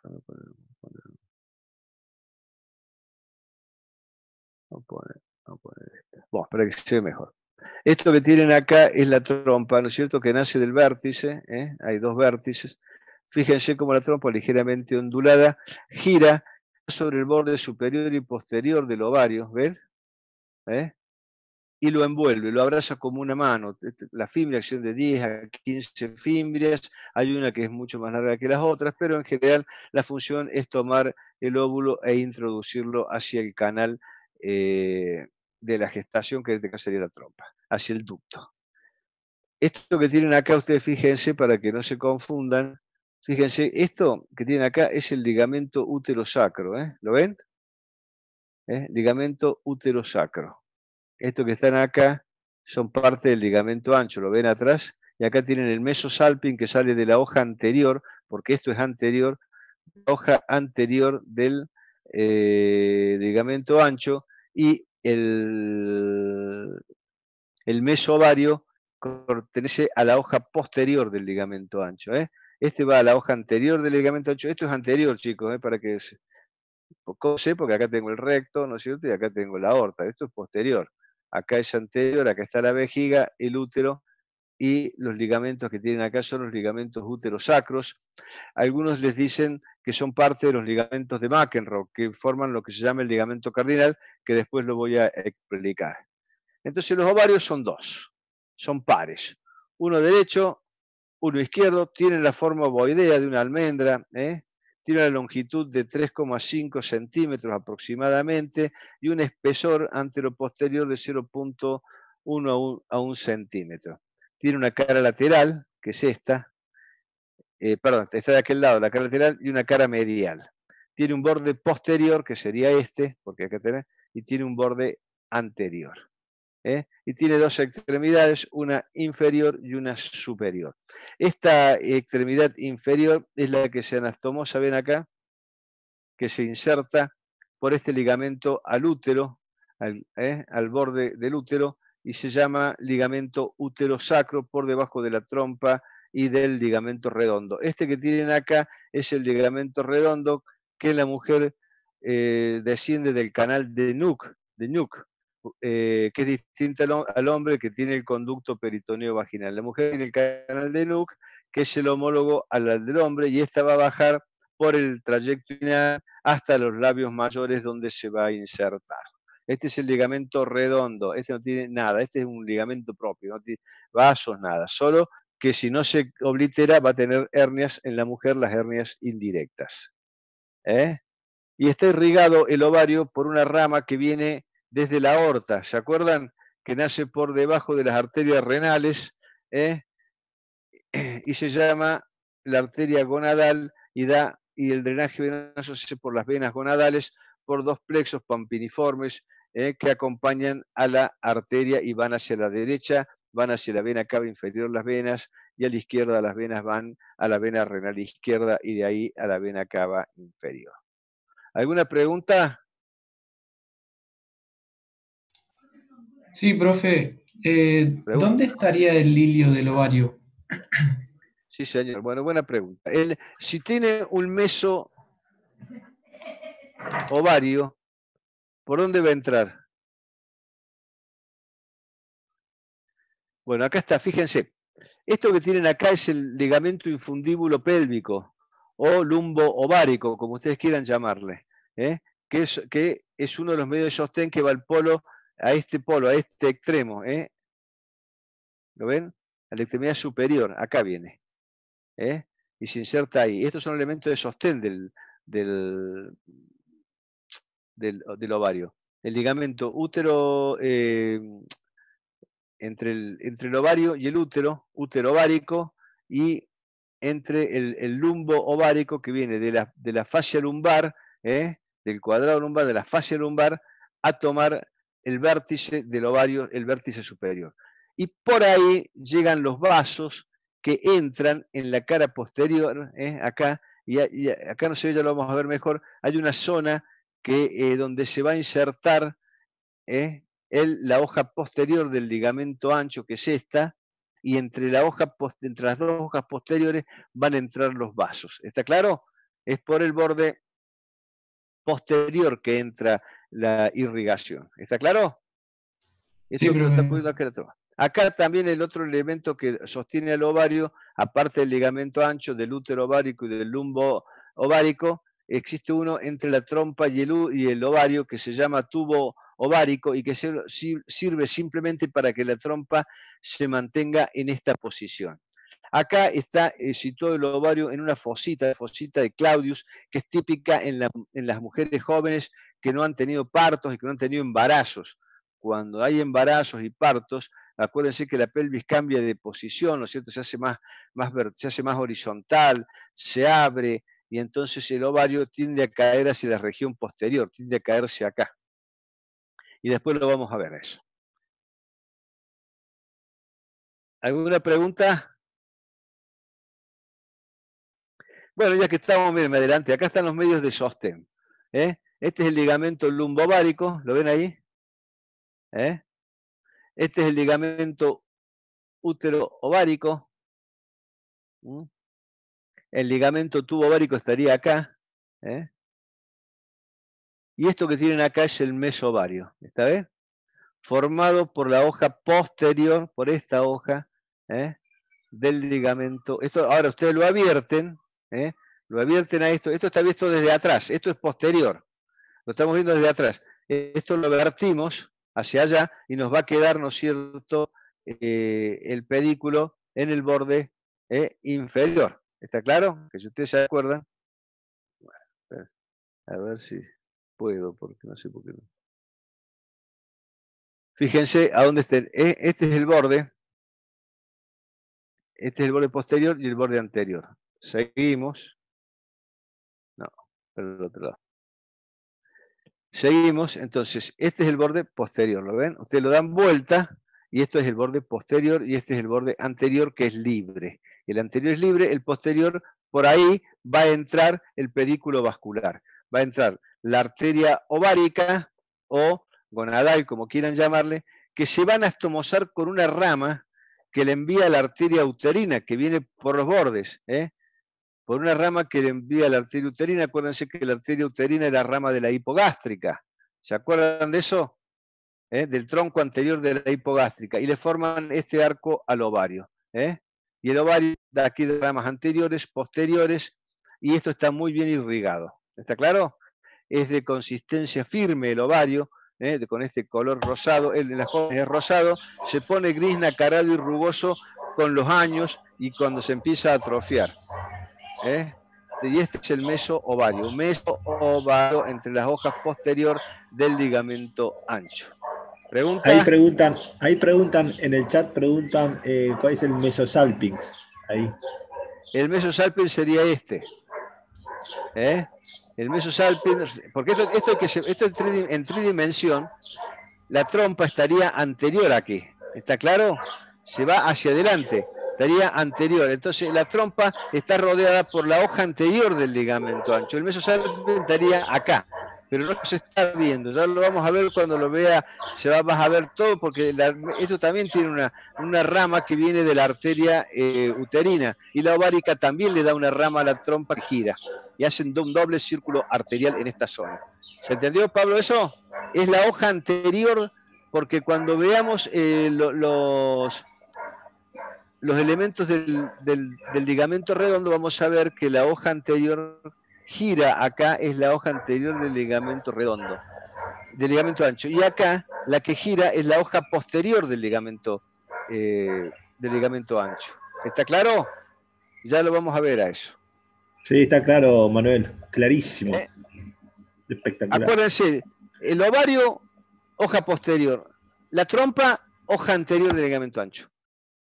Porque esto tienen que ponerlo en horizontal y les va a quedar posterior el ovario y anterior la trompa. Esa sería la forma de que lo entiendan. Bueno, y acá tenemos las relaciones. Y acá volvemos a lo mismo. ¿Se acuerdan que recién les dije yo que en la nulípara, o sea, que nunca tuvo un embarazo y que nunca tuvo un parto, la fosa, el ovario, fíjense, estos son los ovarios, están ubicados lateralmente y de una posición un poco, hasta si se quiere, vertical. Y esto es la fosa de Claudius. ¿Está claro? Está por debajo de los vasos ilíacos externos. Acá estarían los vasos ilíacos externos. Por delante de la hipogástrica, que pasaría por acá atrás. O sea, por debajo de los ilíacos externos, por debajo del por delante de la hipogástrica. Y en el fondo van a pasar los vasos y el nervio obturador interno. Y por delante tiene el cuerpo del útero y parte de la trompa que lo está rodeando. Fíjense cómo acá se ve mejor. Fíjense la trompa. Esta es la trompa, la fibra, fíjense dónde está el ovario. Entonces el mesovario es de la hoja posterior, ¿ven? Y el mesosáil es de la hoja anterior del ligamento ancho. Hace así, lo da vuelta, sigue así, sigue y después da toda la vuelta. ¿Quedó claro? Esa sería la fosita de Claudius. ¿La entendieron? Entonces acá está, fíjense, medialmente, en esta zona va con la trompa uterina. Acá tenemos el mesovario, que estaría acá, que acá no lo vamos a ver. Y atrás tiene un borde libre.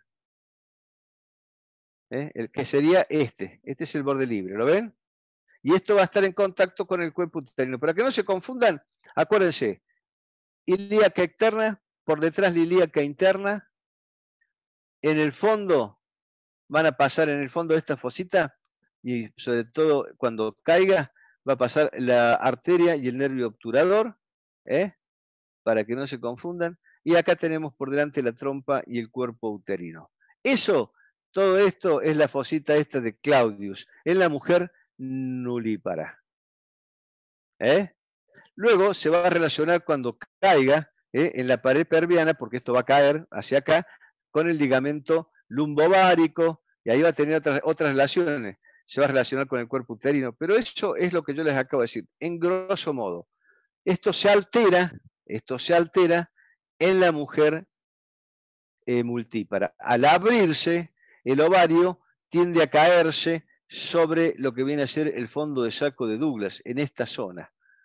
Y va a quedar entre el ligamento útero-sacro, va a estar acá, va a quedar sobre el ligamento, un poquito al costado del ligamento útero-sacro, y por atrás va a quedar el recto y el sacro, ¿no es cierto? Y la hipogástrica. Y por arriba va a seguir estando la ilíaca externa. Y en el fondo va a pasar ese elemento que yo les acabo de decir, que es la arteria y el nervio. ¿Qué les dije? ¿Obturatriz les dije? Es el pudendo. Me equivoqué. Bueno, ¿listo? ¿Quedó claro? ¿Alguna pregunta? Acá usted tiene escrito, mire, atrás el borde libre está en relación con el recto y el fondo de saco recto uterino, que sería acá. El fondo de saco recto uterino está acá. El borde libre estaría allá atrás. ¿Está claro? Acá viene el meso. Este es el borde libre. ¿Lo ven? Lo que pasa es que es muy difícil en la imagen esta mostrarla. Acá se ve mejor. Fíjense, esta sería en una mujer joven, ¿la ven? Y esta está cayendo ya en una mujer multípara. ¿Lo ven ahí cómo cae? Fíjense el ligamento uterosacro, acá ya cambia la cosa. Está entre el ligamento, la arteria que va por acá, la arteria que va por detrás y el cuerpo uterino. Con eso que me digan es suficiente. Bueno, las trompas son dos, ¿no es cierto? Una derecha y otra izquierda, y se encargan de conducir el ovocito secundario, que lo toma acá el ovocito, ¿cierto? Desde el ovario hacia el útero. La trompa es contráctil y tiene una secreción con unas células ciliadas que favorecen la lubricación, el mantenimiento de la vitalidad tanto del espermatozoide como del ovocito, y favorece su desplazamiento y que se produzca la concepción. Tiene más o menos 14 centímetros de largo, esto que yo les decía recién, que era muy corta la otra imagen. Tiene 3 a 8 milímetros de diámetro, 8 milímetros hasta 3 milímetros llega en esta zona de la porción intersticial o intraparietal de la trompa, tiene un orificio interno, un orificio externo, y se encuentra contenida en el ligamento ancho, en la hoja anterior, y forma un mesosalping, y recibe la irrigación a través de la arteria uterina y de la ovárica que le forman un arco. Este es el mesosalping y está formado por la hoja anterior del ligamento ancho. Bueno, acá tienen las porciones. Esta es la porción intramural, intersticial. Este es muy cortita, este tiene 1 centímetro. De aquí el istmo tiene aproximadamente 3 centímetros, 4, 3. La ampolla tiene 4 o 5 centímetros. Y el pabellón, que es esto, debe tener aproximadamente 2 centímetros. Más no tiene. ¿Alguna pregunta? Esta es la misma imagen. Este es el fondo de saco de Douglas, ligamento útero sacro. Algunos le llaman de McEnroe, pero el ligamento uterosacro está bien. Fíjense, esto que tienen acá es una ovulación, por eso está así. Este es de color rosado generalmente el ovario. Estas son las trompas, la porción intersticial. Después que sigue el istmo, la ampolla y el pabellón. Fíjense con esta rosca. Estas son posiciones que va adoptando, esto porque está fijada, ¿no? Pero fíjense cómo una está montada sobre el ligamento y la otra se cae adentro de la fosa. Acá no lo podemos ver bien. Pero acuérdense de esas diferencias, pues se las van a preguntar, yo se las voy a preguntar. Y bueno, y vamos con el útero. El útero es un órgano muscular, ¿no es cierto? Hueco, tiene la cavidad, y está tapizado por una mucosa. Y aquí se va a alojar y va a anidar el huevo ya fecundado, ¿no es cierto? Y alberga el feto durante todo el periodo del embarazo, ¿no es cierto?, para expulsarlo en el momento del parto. Y se va adaptando. Debido a que el crecimiento del útero durante los embarazos y durante las menstruaciones, la arteria uterina, yo ya lo dije, es totalmente serpiginosa, como la esplénica y como la facial. Y este útero va a tener un fondo, un cuerpo, un istmo y un cuello. El cuello tiene una porción extravaginal, o intravaginal, perdón, de transición y supravaginal. ¿Cuánto mide? Y el útero mide más o menos, acá pone 6,5 centímetros de largo, algunos dicen hasta 7,5 está bien. Tiene 2 caras, una anterior y una posterior, y tiene 2 bordes laterales y los 2 vértices. Y presenta las 3 capas que yo ya le dije, el endometrio, el miometrio y el perimetrio. Se encuentra irrigado por una arteria que es la arteria uterina, que es rama de la hipogástrica, que es una rama del tronco anterior de la hipogástrica, que la hipogástrica es rama de la ilíaca primitiva, que es rama de la aorta. ¿Está claro? ¿Preguntas?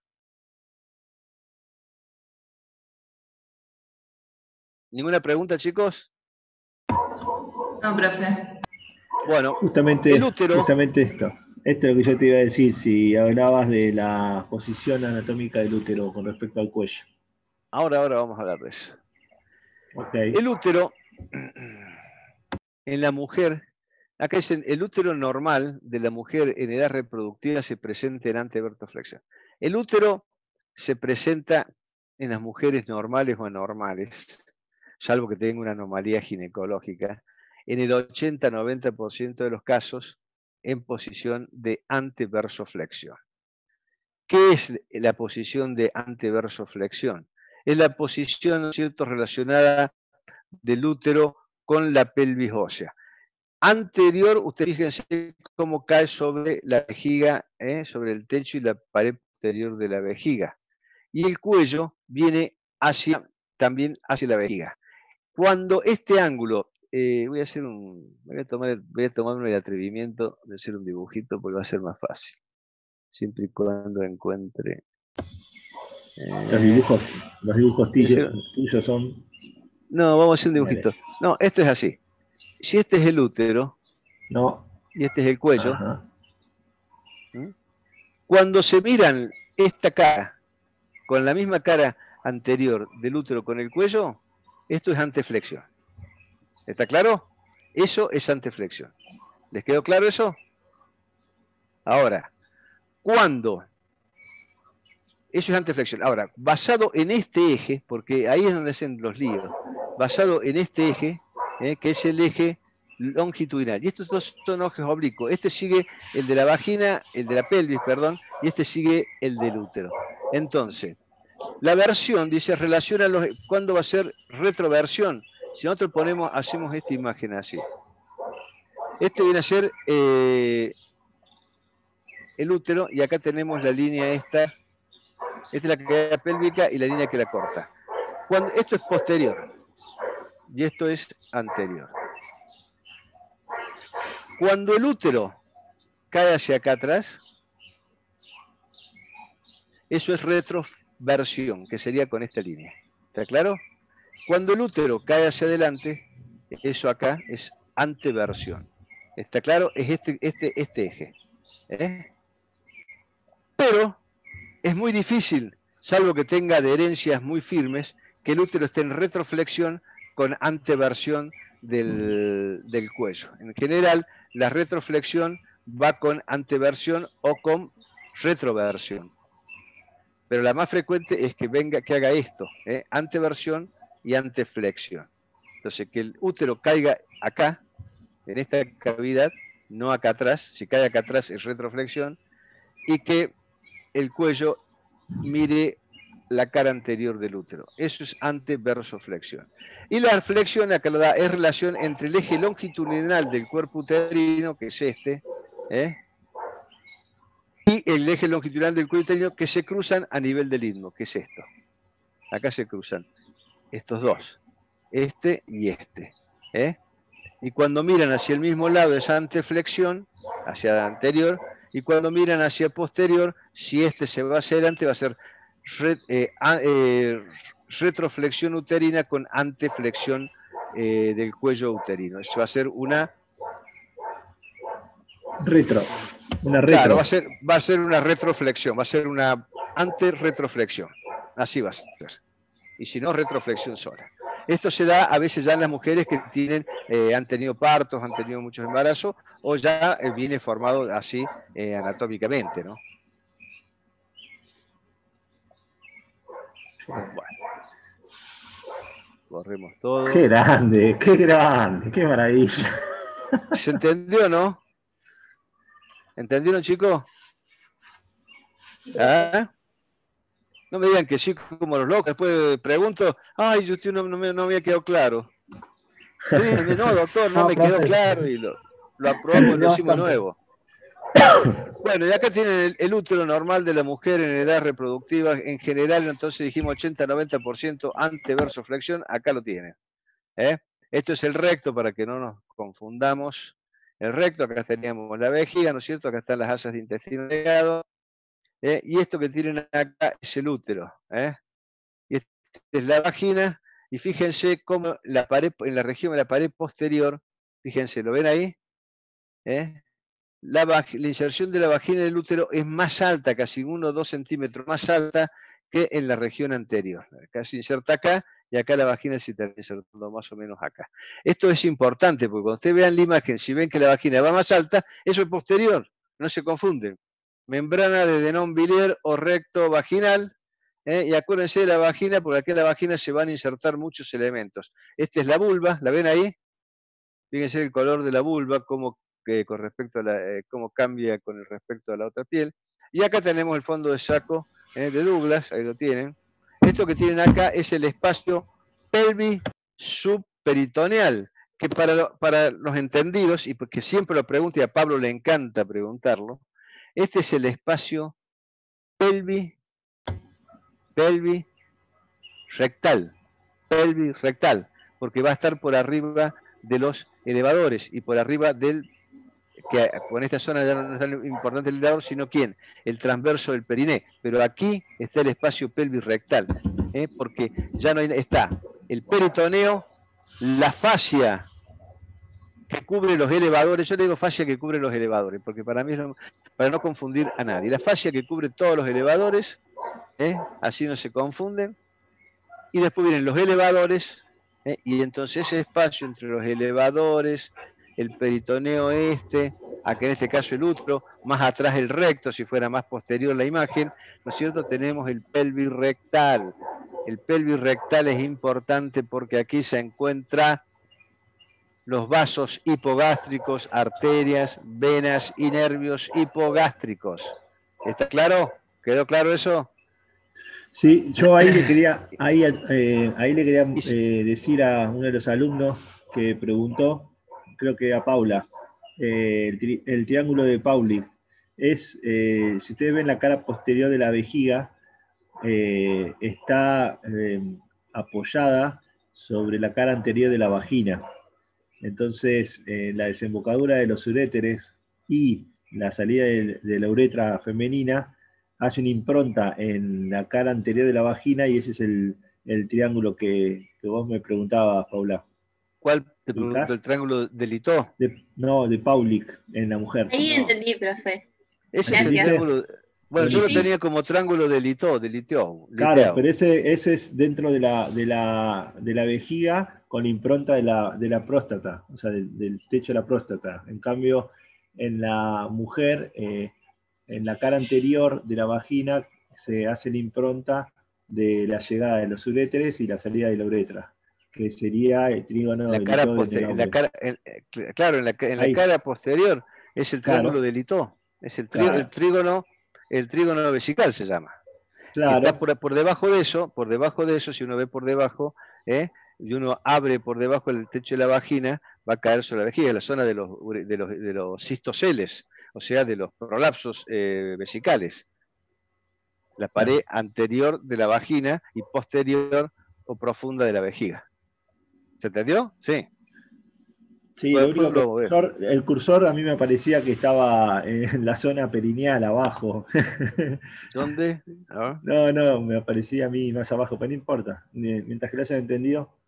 Esta es la vagina. Perfecto. Ahí está, perfecto. Esta es la vagina y acá tienen la relación. Perfecto. Porque la pared anterior de la vagina está en contacto, se relaciona por delante con la vejiga y la uretra que termina acá. Vagina y uretra. Y acá estaría el derecho que dice Pablo. Muy bien. Aclarado el tema, seguimos. ¿Cuáles son los medios de sostén del útero? Bueno, el ligamento ancho se los presento, tiene una hoja anterior, una hoja posterior. Los ligamentos úterosacros, que ¿se acuerdan que se los mostré? Los ligamentos vesicuterinos, que son igual que los úterosacros, nada más que anteriores. O sea, si estos son, ¿esto que es anterior o posterior? Vamos a arrancar de ahí porque... ¿Quieren que muestren de nuevo el espacio perirectal, Manuel? Con lo que le dijiste. No lo vamos a mostrar en otra imagen mejor, se lo voy a mostrar. Dale. No lo vamos a mostrar. No me voy a olvidar de eso. Bueno. Esto que tienen acá son los úterosacros, los ligamentos úterosacros. Los ligamentos vesicuterinos son iguales a esto, nada más que en vez de venir desde el cuello acá del... ¿Cómo se llama? Sí, del cuello del útero, del cervix, ¿no es cierto? Y de la zona del istmo, hacia el sacro, van hacia la vejiga. Y estos son los ligamentos anchos, que es el elemento de mayor sostén. Y luego tiene otros ligamentos que lo unen a otros órganos, como serían el útero ovárico, que es este. ¿Está claro? Esto que tienen acá, ¿qué es? Los uréteres. Los uréteres, muy bien, estos son los uréteres. Y estos los ponen acá, ¿por qué? Porque si uno abre la tienda del ligamento útero sacro, estos, y baja con cuidado y desliza con cuidado, va a encontrar los uréteres y entonces va a ligar con mucha seguridad la arteria uterina, que es rama de la hipogástrica. Ahora la vamos a ver. Pues ya que estamos acá, les voy a mostrar algo que ya está. Este espacio que tienen acá, entre las dos hojas del ligamento ancho, por este espacio, va a entrar la arteria uterina. La arteria uterina le hace un puente al uréter, pasa por delante. Entonces, el agua pasa por abajo del puente. El puente es la uterina y el uréter es el agua. Entonces, para que no se confunda, ¿por dónde pasa? ¿Por debajo o por arriba? No, el uréter pasa por debajo de la arteria uterina. ¿Está claro? Y la arteria uterina toma serpigina todo este borde y va dando ramas. Y acá da una rama para la ovárica y una rama para la trompa, y este espacio con tejido graso y tejido colágeno un poquito más fibroso, pegado acá, este medio centímetro a 1 centímetro, es lo que van a llamar parametrio. Arteria, venas y linfático. Este es el parametrio. ¿Está claro? Porque no lo encuentran en ningún lado. Le dicen parametrio y toman todo esto. No, el parametrio es esto, por donde va la arteria uterina. La arteria, la vena y los nervios y los linfáticos uterinos van acá, en el parametrio. Después acá también hay algunos vasos, pero el parametrio es esto. ¿Está claro? Esto que tienen acá ya son los ligamentos anchos de la hoja posterior y tienen una hoja anterior. Y fíjense cómo entre las dos hojas existen vasos, nervios linfáticos. Vamos a seguir. Bueno, los medios de sostén ya habíamos dicho, el ligamento ancho ya lo habíamos mencionado, el ligamento redondo. El ligamento redondo ya se los mencioné, es este, que sale un poquito por delante y por debajo de la trompa, a nivel de los vértices. Este se dirige hacia adelante y hacia arriba. ¿Hacia dónde va? Pasa por arriba de los vasos ilíacos, pasa por arriba de los vasos ilíacos, y tiene en la mujer, el nombre es distinto, pero en la mujer va a pasar lateral a la vejiga. Esta es la vejiga, lateral a la vejiga, y de ahí se va a los vasos ilíacos. Y en los vasos ilíacos los pasa por delante, los cabalga, y entra por el orificio inguinal profundo. Y de ahí toma el trayecto inguinal, de ahí pasa al orificio superficial y de ahí a los labios mayores, montes de Venus, donde se va a insertar el ligamento redondo. Acuérdense que se llama canal de Nuque en la mujer, que es homólogo al conducto peritoneo vaginal del hombre. El ligamento útero-sacro son estos. Perdón, sí, serán estos. Y los ligamentos uterinos, útero-vesicales, que no me los vuelve a mostrar, me muestra el redondo, pero estarían acá, serían homólogos de esto, nada más que en la parte anterior. A ver si tengo alguna imagen. Bueno. Ahora lo vamos a ver mejor. Esto que tienen acá es el ligamento ancho. Perfecto. Ahí se Fíjense, ve esta carpa que se forma acá. ¿Esto qué es? ¿El ligamento? ¿Qué ligamento, chicos? Útero sacro.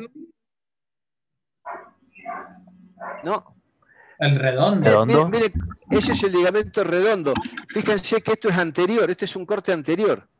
Esto es anterior. ¿Por qué es anterior? Por dos razones. Primero, el ligamento redondo sale hacia adelante, nunca sale hacia atrás. La trompa está adelante del ovario. ¿Está claro? Y el ovario está hacia atrás. Entonces, esto es anterior, esto es posterior. La trompa es anterior. ¿Está claro? Por eso yo le decía que acá se ve, fijan, esto que tienen acá es el mesosalping. ¿Lo ven? Formado por la hoja anterior del ligamento ancho. Y allá tienen el mesovario, ¿lo ven? Formado por la hoja posterior del ligamento ancho, la hoja de atrás. ¿Lo ven ahí atrás? ¿Ve que están separados? Eso es lo que yo les quería decir. Estaban en el mismo plano horizontal. Entonces, los mesos son distintos. Bueno, y acá teníamos el parametrio. Fíjense cómo está cortado aquel ligamento ancho. Acá va el ligamento ancho, une al útero ¿a dónde? A la pared de la pelvis. Va hacia la pared de la pelvis. Porque fíjense que acá va cubriendo ya los vasos ilíacos, ¿los ven? Ahí va cubriendo los vasos ilíacos, ¿lo ven? Cubre los vasos ilíacos. Entonces, el ligamento ancho va hacia la pared de la pelvis, el ligamento redondo va hacia adelante, y acá faltarían los úteros vesicales, que estarían más o menos de acá a la vejiga, que a la vejiga la hemos sacado. Esto que tenemos acá es el cuello del útero, la porción vaginal, la región de transición y la región supravaginal. Fíjense, esta región supravaginal tiene este espesamiento acá, que va hacia las regiones laterales, hacia las paredes laterales, y este es el ligamento lateral. Este es el ligamento lateral. Y a esto algunos le llaman ligamento de McEnroe, pero no, estos son ligamentos marginales. Y yo tengo en los libros de anatomía clásicos, en unos viejos libros, que los ligamentos laterales, que son estos, cérvico-parietales, los úteros vesicales y los úteros sacros forman todo en un solo plano, lo que se conoce como ligamento cardinal, que es todo. Y serían todos, y todos ellos los describió McEnroe. Y entonces el apellido o el apelativo de McEnroe les correspondería a todo el ligamento cardinal, el útero sacro, el útero vesical y los laterales. ¿Entendieron eso?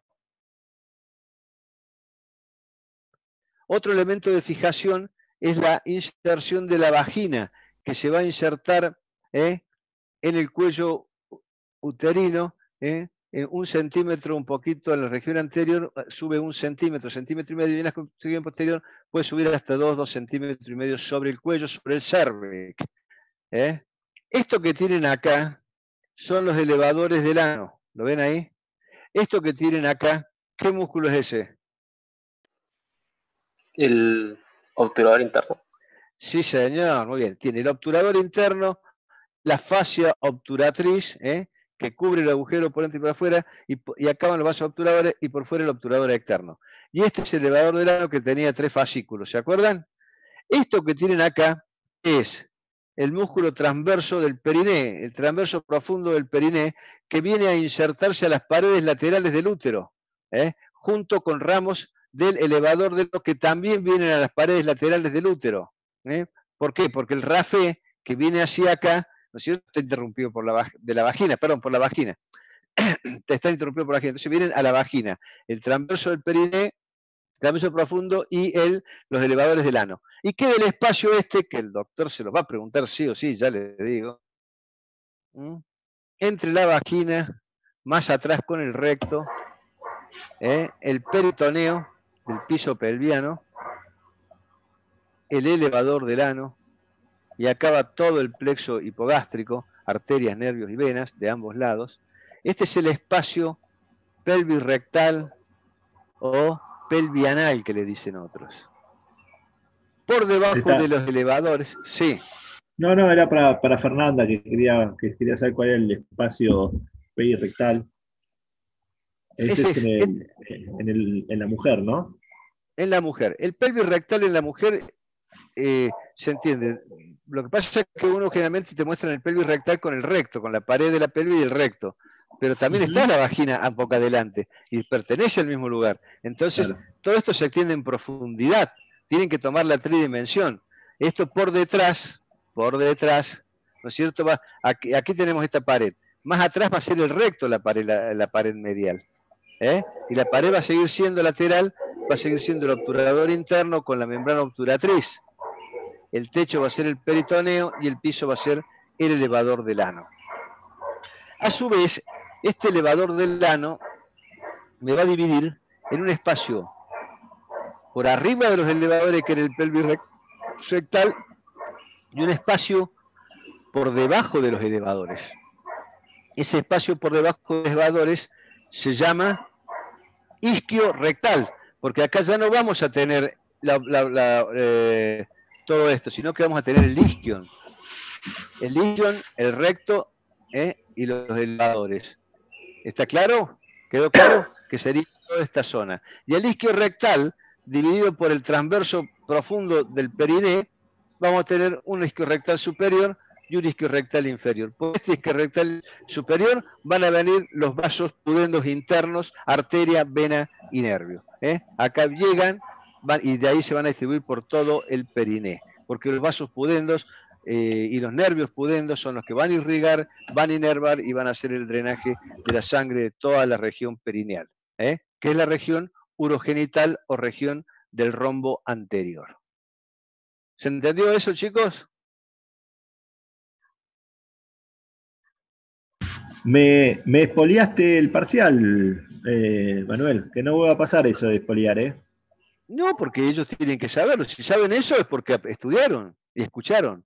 Acá les voy a mostrar algo que es lo que hace rato les mostraban. Fíjense, esto que tienen acá es la uterina, por eso les decía que acá está el plexo hipogástrico en el pelvis rectal. Esta es zona de abscesos, los abscesos aquí se propagan por el espacio pelvis subperitoneal, vienen, fíjense, vienen al boro, al espacio vesical anterior, donde hay un plexo vascular importante, venoso sobre todo. Esto que tienen acá es el uréter, ¿ves? Que va entrando a la vejiga, pasa que la han sacado a la vejiga. Y esto que va pasando acá, sin lugar a dudas, es la arteria uterina. Entonces, el puente y el agua. El agua pasa por debajo del puente. ¿Les quedó claro, chicos, esto? Lo estoy matando Sí. a Pablo, no le voy a dejar preguntas para el parcial. Te hiciste poeta, Qué bárbaro. Impresionante. ¿Les gustó? No, si vengo estudiando mucho últimamente con esto. Bueno, esto es una colera de Rosario, todas estas imágenes. Sí. Una consulta. Entonces, al espacio isquio-rectal lo tomamos hasta lo que es el tejido cutáneo, digamos, y lo dividimos en dos por el transverso del perineo. Tanto, o sea, uno superior y uno inferior. Correcto. Sí, lo puede dividir. Sí, perfecto, me parece muy bien. Gracias. Pero lo que tiene que saber es que el isquio rectal usted lo tiene al alcance de la mano. ¿Me entiende? Usted mete el dedo en el ano, o en la vagina de la mujer si quiere, y lo tiene al isquio rectal ahí nomás. ¿Me entiende? Entonces los abscesos que se forman en el espacio isquiorrectal, usted los toca y va a tener dolor, se va a dar cuenta usted. En cambio, los pelvis rectales que son altos, por arriba del elevador, son difíciles de diagnosticar y generalmente son muy graves y dan terribles fascitis que muchas veces terminan con la vida de los pacientes si uno no se da cuenta. Bueno, esto es simplemente para mostrar el puto sacro de nuevo. Perdón, Manuel. Acá en la pregunta del chat, en el chat dicen cuáles serían los límites del espacio pelvis subperitoneal. Es esto que estás diciendo vos. Exactamente. Eso, el espacio pelvis subperitoneal es el pelvis rectal, porque no hay nada más. Si ustedes se acuerdan, cuando hicimos cuando mostré periné, viene el peritoneo. Van a hacer dibujar de nuevo, vamos a hacerlo más fácil. Bueno, vamos a hacerlo. Si te gusta, dale, que aprendiste, te gusta. Claro, viene, mire, esto viene así. Este es el peritoneo. Acá están las vísceras. Vísceras. Este es el peritoneo. Después del peritoneo, ¿qué viene? El elevador del ano. Porque todos estos espacios son virtuales, ¿no? Que se abren cuando el absceso crece acá, ¿me entiendes? Y este espacio, esta hoja que tienen acá, es la hoja, la fascia poneurótica que cubre a los músculos del diafragma pelviano. ¿Está claro? Entonces acá estarían los elevadores. Entonces, entre el peritoneo, acá ponemos la vagina, en este caso, acá ponemos el agujero obturador, la membrana obturatriz y el músculo obturador interno. Este es el espacio pelvis subperitoneal, pelvis rectal. ¿Está claro?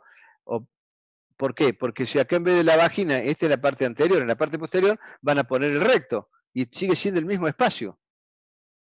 Si usted tendría en esta pared, en la parte tendría por delante la vagina y por detrás tendríamos el recto. ¿Está claro? La pared posterior de este espacio, acá te van a tener todo lo que es la pared del coxal, ¿no es cierto? El isquio acá más atrás, y por detrás, ¿qué van a tener? El sacro. Ese espacio sacro de ambos lados es el que comunica a los espacios pelvis rectal derecho e izquierdo. ¿Quedó claro? Matías, no hay problema, ¿no? Vos podés preguntar cuando quieras. No, por eso pregunta Manuel, porque nosotros ya lo damos por entendido. Como estamos callados todo el chat, o sea, solamente escriben, no sabemos si va llegando la información o no. ¿Quedó claro? Por eso. Bueno, ahora vamos a seguir. Esto simplemente para mostrar más de lo mismo. Esto que tienen acá son los ligamentos anchos, fíjense cómo los han pintado. Por eso es importante que tengamos disección, ¿ves? Porque la disección te permite hacer todas estas cosas, que nosotros desgraciadamente todavía no las tenemos. Ahí está, ¿lo ven? Este es el ovario, aquí está la trompa, ¿lo ven? Fíjense qué bien que se ven los ligamentos anchos. Ahí tiene la verdadera tridimensión. Y fíjense cómo el ligamento ancho va hacia... ¿Quién me preguntaba el peritoneo? Miren cómo va. Ahí va a llegar la hoja posterior, ¿lo ven? Y se viene acá y sigue. Y la hoja anterior viene por acá. Ven que sigue, y sigue para acá y va cubriendo todo. Esto cubre así, y acá tenemos un fondo de saco vesicouterino y acá el fondo de saco de Douglas. ¿Me entienden? Esto es lo mismo que les mostré recién, así que no vamos a insistir. ¿Alguna pregunta? Bueno, ¿y qué es la vagina? Bueno, fíjense, acá está el representado, lo que yo le decía, la inserción de la vagina en el cuello uterino, en la cara posterior. Fíjense que sube 1 centímetro más que en la región anterior. Así que ténganlo siempre presente. Esto es lo que Pablo hablaba recién, la vejiga, y este era el desembocadura de los uréteres, y la uretra. ¿Esto es el triángulo que hacías vos, Pablo? En realidad, Ahí, exacto. No, para la cara posterior de la vejiga. Claro. Eso, ahí. Eso. Ahí, ese entre el orificio superior de la uretra y la llegada del uréter, ahí exactamente, ahí hace una impronta en la cara anterior de la vagina, que es el triángulo de Pauli, que se preguntó la alumna. Pero ya está, ya le quedó claro. Ya está aclarado. Bueno, se extiende entonces, dijimos, desde el útero a la vulva y constituye el órgano femenino de la copulación. Ya había mucho que tenía un epitelio estratificado, no queratinizado, y la longitud variaba con la edad, más o menos oscilaba entre 10, más o menos 7 y 10 centímetros. Su dirección es oblicua, viene de arriba hacia abajo, de atrás hacia adelante, y sus paredes se encuentran colapsadas, salvo en el lugar donde se interpone el cuello uterino. Y tiene 2 fondos de saco, o 4 si quieren, yo siempre digo 2, anterior, el fondo de saco posterior y los laterales, son 4. Y en este fondo de saco posterior es donde se hace la culdocentesis, que llamábamos nosotros, que era cuando aquí, en este lugar que es el fondo de saco de Douglas, hay secreciones, pus, sangre, etc. Nosotros con el tacto, y esto abombaba, punzábamos con una aguja y podíamos sacar material para ver de qué se trataba. Inclusive podemos drenar abscesos por esa vía. Y también en la zona donde muchas veces se obtienen, en los casos de muerte, se busca el fondo de saco cuando hay violación para sacar espermatozoides, que los espermatozoides se alojan en estos fondos de saco. Cuando se produce la eyaculación del hombre, el espermatozoide se aloja en este saco. No se olviden que el pH era ácido, ¿se acuerdan de 3,5 a 4,5? Y el líquido seminal con el esperma es alcalino, porque si no es alcalino, el espermatozoide no vive. ¿Quedó claro eso? Entre el recto está la membrana de Denón biliar vagino rectal o recto vaginal, como le quieran llamar. Bueno, esto es lo mismo, no vamos a insistir siempre la misma foto porque no me prestaron otra. Perdón, a ver si me olvidé algo. Sí, me quedaron 2 cositas para decir, que la irrigación está dada por la arteria vaginal. ¿Saben de quién es rama la arteria vaginal? Esto yo ya lo di. ¿De la ilíaca interna? ¿Directa? No. La arteria vaginal es rama directa ¿de quién? Es rama de la uterina. La arteria vaginal es rama de la arteria uterina. Ahí dice, ¿ves? Rama de la arteria uterina. Y también hay algunas ramas de la rectal media, que sale de la pudenda interna también. La rectal media, perdón, que sale de la hipogástrica, viene acá. Pero la importante es esta. Es la rama, que yo la di a esta, que es la rama de la uterina, es la arteria vaginal que desciende, ¿no es cierto? Y va a irrigar toda la pared de la vagina. Esa es la más importante. Por eso cuando hacemos la histerectomía hay que tener cuidado. Esto ya lo habíamos visto, es el monte de Venus, no vamos a volver a lo mismo. Esto lo voy a abreviar un poco porque...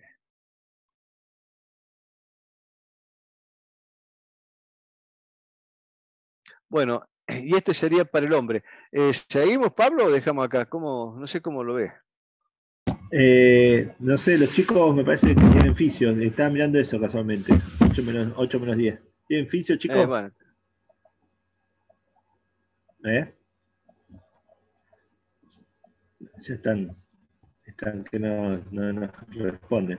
Lo que yo decía, Manuel, es, si vos me permitís, dejamos acá para no cambiar de genitales. Y el viernes damos genital masculino, doy mama. Eso. Y la semana que viene hacemos repaso. Y nos faltaría aparato urinario, un poco de riñón. Ahí lo hacemos ahí con el genital masculino, le bajamos los riñones, lo más importante, y chao. Bueno. Y se acabó. Bueno. Y yo ya dejo de dar clases.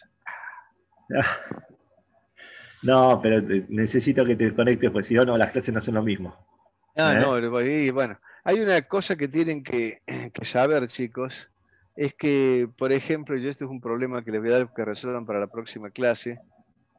Si yo estoy en el campo solo, tengo una jeringa y una aguja, y tengo una paciente que está con una peritonitis, mujer, joven, que le duele toda, y que aparentemente puede ser una una perforación de la vesícula o una perforación de estómago. ¿Cómo hago yo para obtenerlo lo más fácilmente posible? Tengo, pues, obviamente, los elementos básicos de un consultorio para hacer un examen ginecológico, para palpar el abdomen, para hacer un tacto rectal, etcétera, etcétera. Y el paciente es un hombre, no una mujer. Bueno, dejo eso y después charlamos. La semana que viene charlamos. ¿Viste? ¿Te gustó, dejar la incógnita? Claro, porque ellos pensaban decir mujer y nada, le dije hombre. Bueno, chicos, Manuel, espectacular. Sí. Ahora el viernes entonces vemos genital masculino y mama. Sí, claro. Sí, claro. Y riñón, no tenemos que ver riñones también. Sí, vamos a darlo rápido a eso, porque en realidad no es muy largo. Esto ya más o menos con genital femenino, ya hemos dado las fosas, casi todo, ya después el masculino vamos a ir homologando.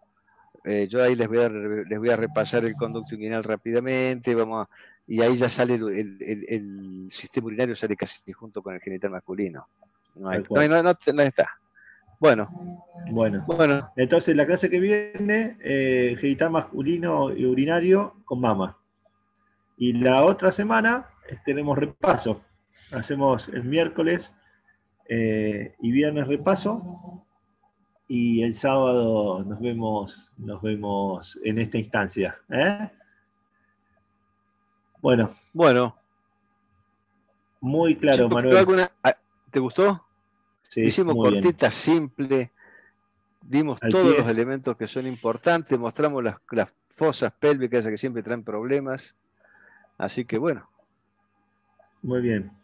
¿Alguna pregunta? Bueno, quedaría después que cuando hagamos el repaso hay un poco de peritoneo, vamos a tirar el peritoneo a ver si lo aclaramos. ¿Dale? Sí, porque vi que estaban muy, muy asustados con peritoneo, entonces podemos hacer algo para medio explicativo, pero imagínense, siempre yo le doy el ejemplo a los chicos de globo, como vos bien dijiste. El globo para inflar sería la vena umbilical, ¿sí? El cordón umbilical o el ombligo de ustedes.